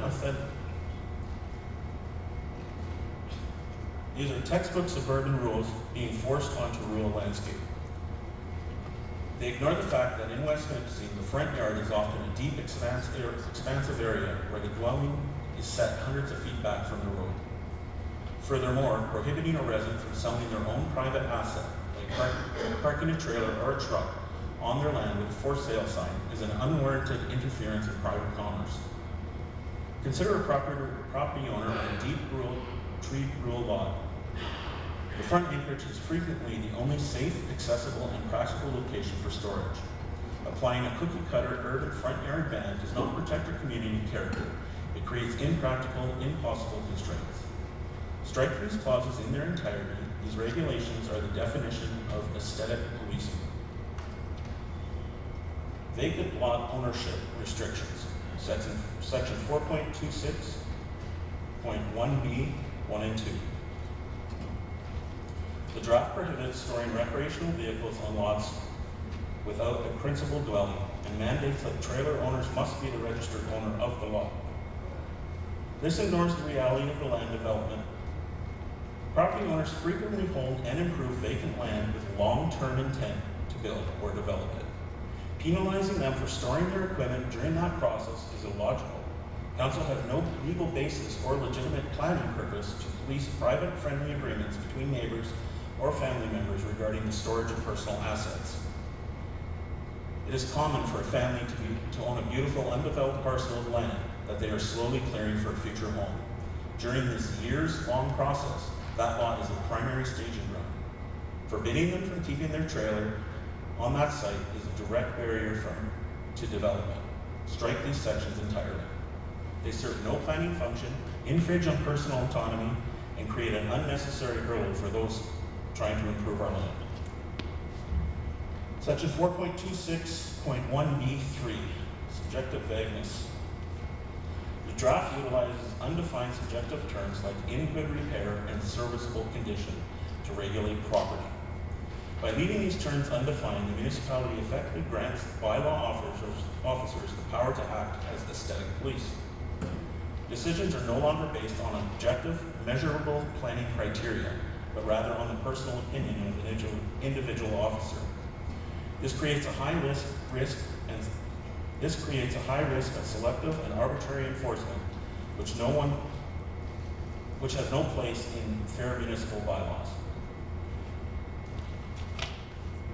Consider the father and the son working on a classic vehicle or a trailer restoration project in their spare time.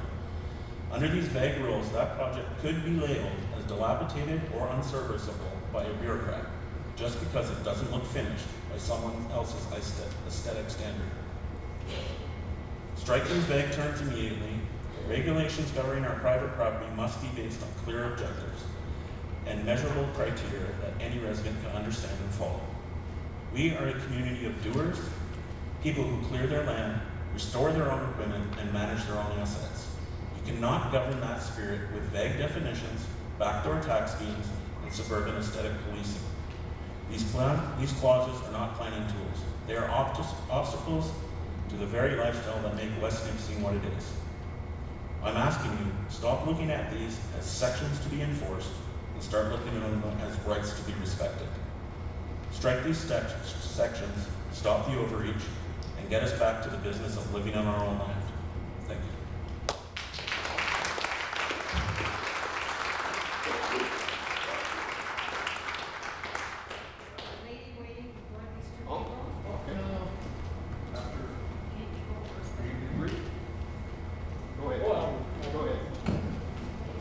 Okay, so Marc Saint-Jules, 1753 Highway 575. As highlighted by a conversation between yourself and between Mr. Burns and the mayor, there's some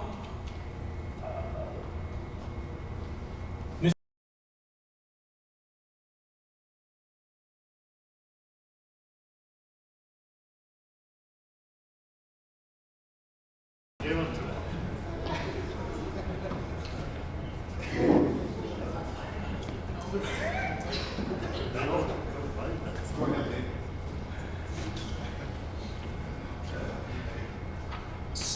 the part I wanted to clarify was under prohibited uses and activities. And it says, 4.24, prohibited uses and activities. And it says, except as otherwise specifically permitted in this bylaw, the following uses are prohibited in any zone. The use of any motor vehicle or metal container for storage, sales, or human habitation, except in accordance with 4.29, 4.2.9, or 4.26. So that speaks to my point. If there's another clause in the zoning bylaw that says the most restrictive shall apply, I believe it's setting you up for some battles in the future, because somebody who wants something is going to argue that they're allowed to do it, and somebody who doesn't want it will argue that the most restrictive provision applies, so therefore you can't do it.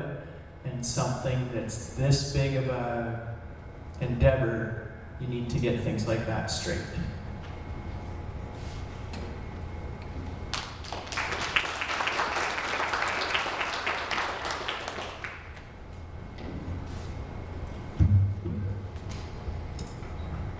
Hi, my name is Emma Lewington. I'm Dave's daughter. I live in Highway 64 in Nottingham. I would just like to say that I'm a member of West Nipissing's youth, and because of that, I'm able to state that many young people like myself would unfortunately be encouraged to turn away from West Nipissing because of certain restrictions.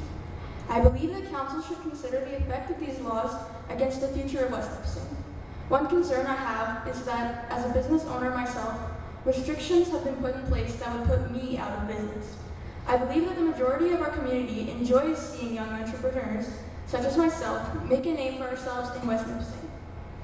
The way I sell my product, which is eggs, is through my parents' online website, which is run from several renovated transport trailers, which the recent additions to the bylaws disallow. I don't believe, or at least I sincerely hope, that no member of council would like to put an active young member of the community out of business. I recommend rethinking some of the conditions you have required to encourage people like me to be ambitious and benefit the community of West Nipissing. On another note, I would like to add that as a teenager going into 9th grade next year, it is general knowledge to many that I will be needing to collect some volunteer hours to be able to graduate. Many other students are in the same boat, and I think there is a way to gather volunteer hours that would create a win-win situation for the community. A problem I see is that certain restrictions in the bylaw concern the aesthetics of someone's front yard. This section restricts the amount of recreational vehicles or restricts the amount of uncleanliness you can have in your yard. Oftentimes, residents do not have the physical or mental capacity to clean up their front yard or move their unoperated vehicles. What I suggest is to encourage and advertise students' ability to volunteer for these residents to help keep our community cleaner, our residents happier, and our volunteer hours filled. Thank you.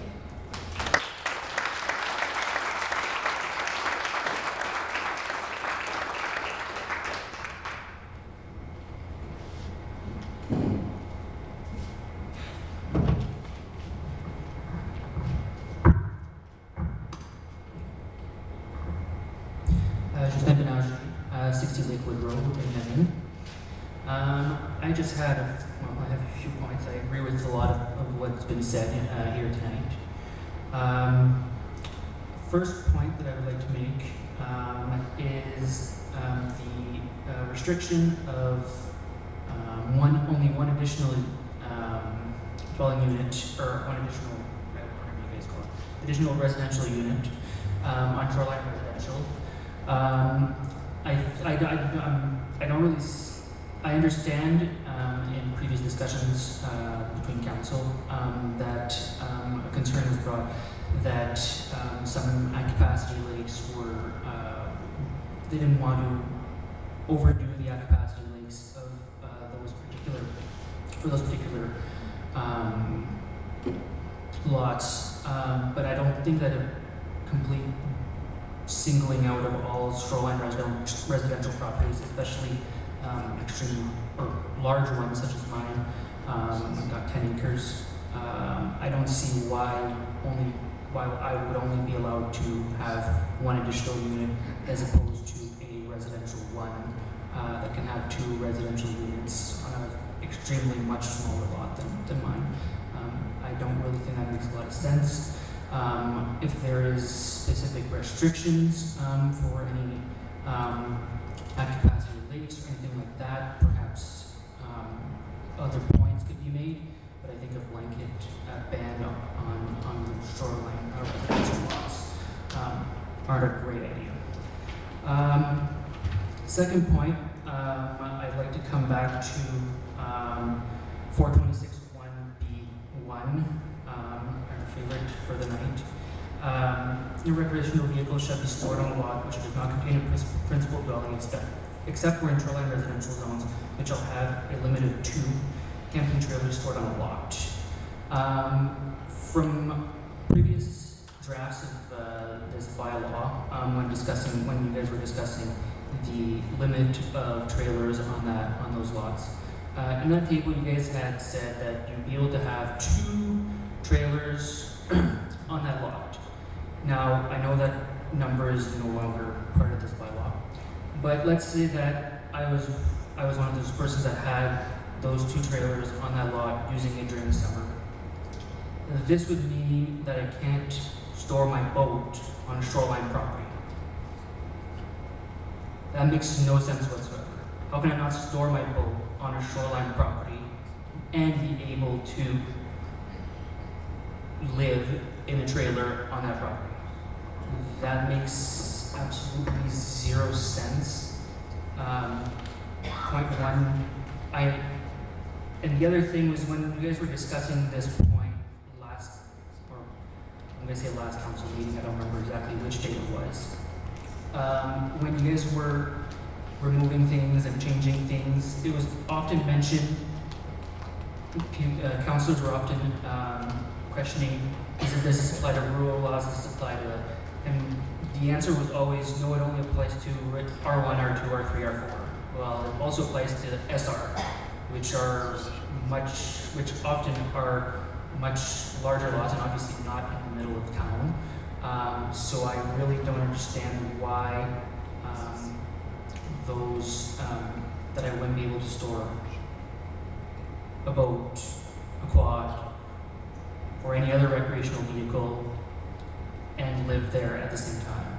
If you want to prohibit the trailers on vacant lots, fine, but I don't see I don't see how it jives that shoreline residential lots can't have recreational vehicles, can only have 2, but those 2 would be included in the trailer that I used to live at that place. So it makes no sense to me whatsoever. And I feel like there was probably some sort of intention that made sense for this particular line, but as it's written, I don't see how that makes any sense whatsoever. On my other point, I just want to mention I don't understand. You guys have definitions: gazebo, patio, and deck, and all of those have different water back setbacks. 4 meters, 5 meters, and 10 meters. So I could build a deck, add a patio, add a gazebo, and that would be perfectly fine. But I couldn't add a larger deck. That doesn't really make any sense. If there should be a setback for those types of structures, I would imagine that it would be better if they were all the same setback. Whether that's 10, 5, or 4. I don't really have that much of an opinion on that, but I do think that they should be the same. And my last point, regards to communication towers. I was looking into the reasoning behind the complete prohibition of communication towers near any sort of residential property. So if I could get an answer on that one. What was the reasoning behind that?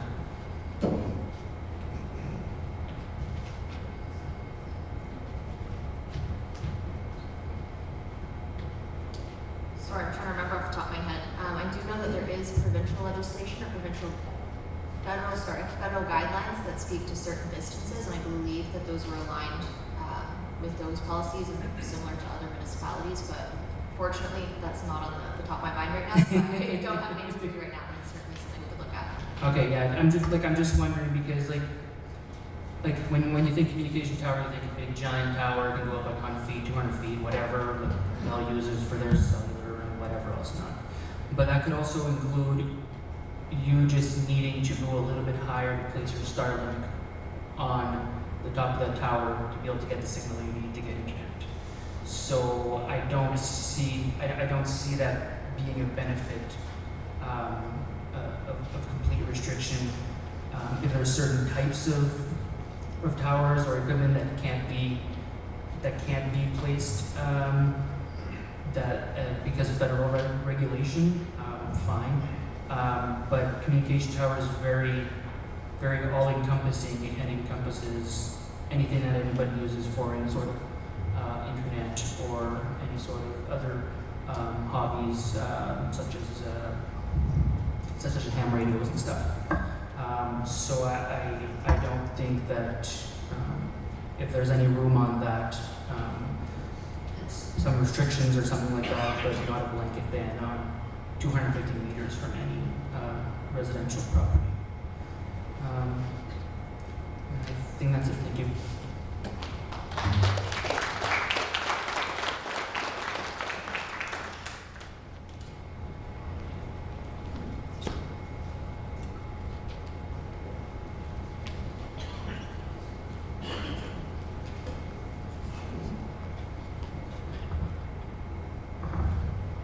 Hello, my name is Heather Robertson, Crosby Road. When my husband and I retired to West Nipissing some 12 years ago, I vowed I would never do any more public speaking. But here I am, because what I've been hearing at all the various meetings and what I've been reading in all the various documents have compelled me to say that you're going to hear from me, and you may not like to hear it. First off, you might think, oh, you retired here 12 years ago. I was born and raised in West Nipissing. And if you look at me, that was some time ago. I have a legitimate right to stand up here and say what I'm going to say. In fact, I was born and raised in West Nipissing and raised in Cache Bay. Some people used to look down their noses at people from Cache Bay. Our family had to leave because the lumber mill closed and my father had to get work elsewhere. But we always had family roots. And those family roots rest in land that our family has owned since 1948. And I still own that land. So again, I have a legitimate right to speak. And I'm going to leave you with some messages. The folks in this room, and ourselves included, we all have reasons to be living in West Nipissing. As I say, my husband and I retired back here because of my roots. His roots are elsewhere, but he loves it here too. And I'm sure everyone in the audience here can list a number of reasons for why West Nipissing is so important to you and why you cherish it and why you respect your land, why you cherish your land, and why you want to defend your land. I do that too. Just think about it. The reason for that is because of the hard work and slugging from successive councils over the many years who fought the hard battles, who stood up for what is right, who've protected principles in this municipality and who've looked after the public interest and the interest of all ratepayers. And to be a councillor is a damn difficult job. When you're on council as well, every single councillor in there, you're here to protect the public interest. You're here to look out for all the ratepayers in the municipality. You're not here to advance personal agendas. And if you had the councillor training that the Ministry of Municipal Affairs gives you, I'm sure you heard those messages. But this is my personal message.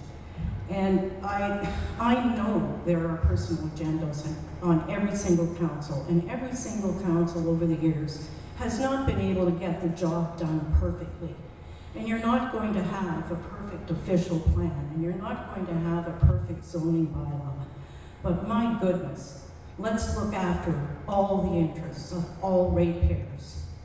And I have to say, all ratepayers are not in this room. All ratepayers in the municipality of West Nipissing comprise many, many more sectors, many, many more interests and voices that are not in this room. And most of those voices do not like speaking up. And I've withheld my views by not speaking up until now. But it has frustrated me to hear what I've been hearing in the many meetings and the repetitive messages. So council, mayor and council, I appeal to you. Make the right decisions. Do what is right. Make West Nipissing a better municipality and continue to uphold those values and virtues that the councils who've come before you have worked hard at maintaining. Thank you.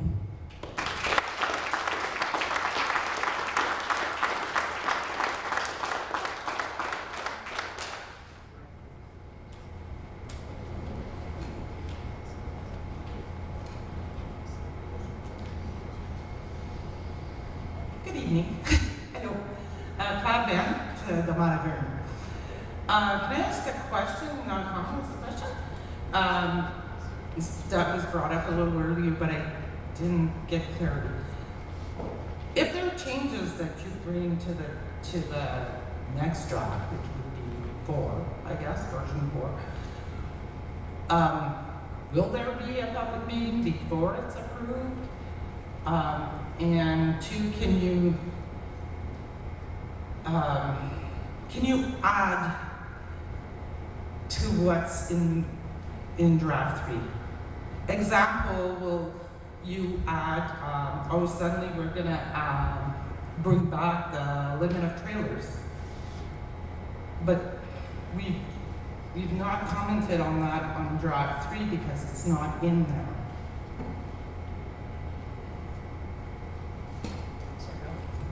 I'll let staff speak to process from here on in because of this.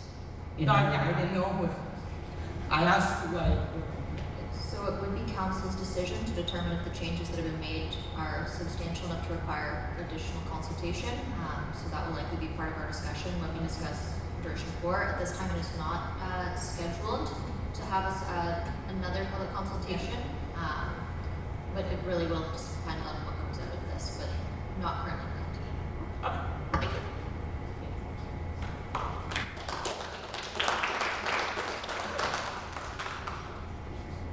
Sorry, last time.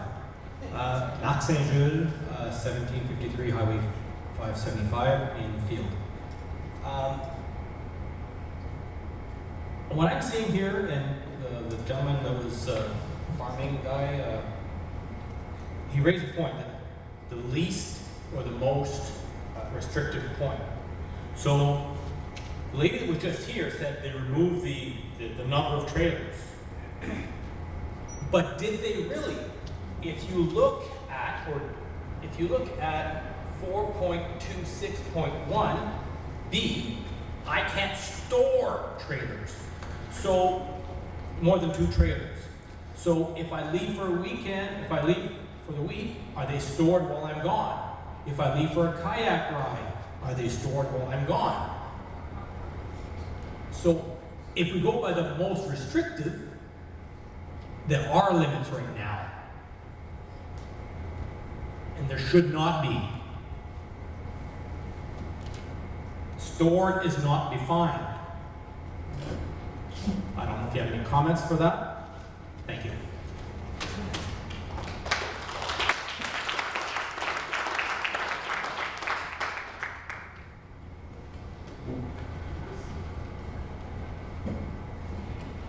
Bonsoir. Yvon Join, du Main, Sturgeon Falls. A lot was said this evening, and unfortunately, I hope it's not up to deaf ears. I was quite content with what the councillors have brought forward, with the 3 items that we have accepted and brought them to the meeting and they were then implemented. But I'm not happy with this zoning bylaw version here of 4.261 and 4.62. I would ask council to consider removing this portion and bringing it back for discussion after the elections. I think then we can hash it out, work it out, and make sure it's fair for all residents of Sturgeon Falls. I'm not at all satisfied with the way it was put in place, and I would ask them to remove this 2 sections so that we can bring it back after the elections. That's all I ask for. Thank you.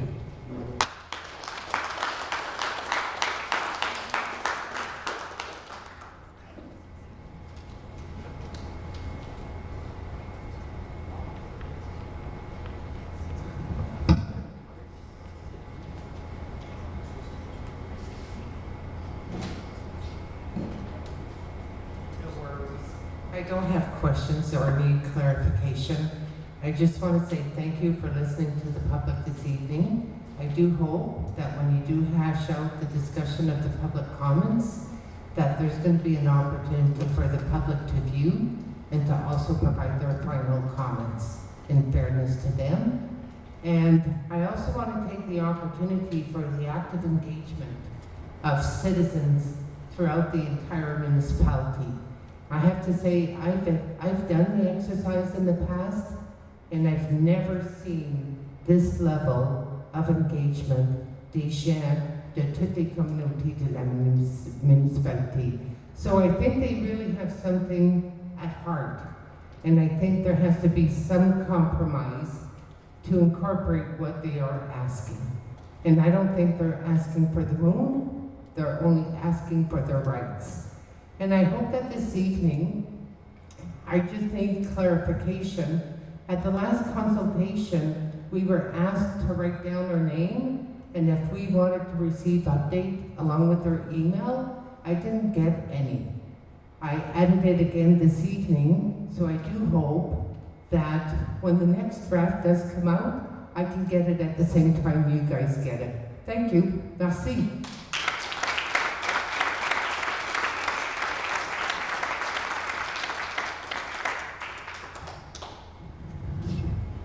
I'll ask one last call for any further comments on the draft this evening. I don't see anybody standing or running to the podium at this time. Okay, I would like to thank you on behalf of council and staff for coming out tonight. It's been great to hear from everybody. There's been some good ideas. I know that the staff and the consulting groups have been taking very good notes. As was discussed, there is a special meeting scheduled. A special meeting is council scheduled for Monday, July 6th at 6 p.m. Where we will specifically discuss the draft 3 of the zoning bylaw as council.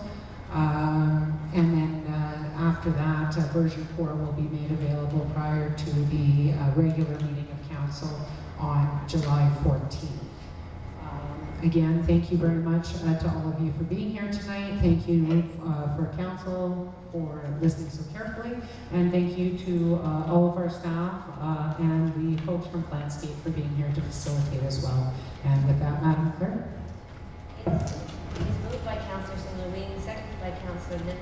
Be it resolved that bylaw number 2026-50 being a bylaw of the West Nipissing Municipality to confirm the proceedings of council at its meeting held on the 23rd day of June 2026 come into force and take effect on the day it is passed. All in favor? Carried. It is moved by Councillor Nicholl and seconded by Councillor Sinowee. Be it resolved that the special meeting of council held on June 23rd, 2026 be adjourned. All in favor?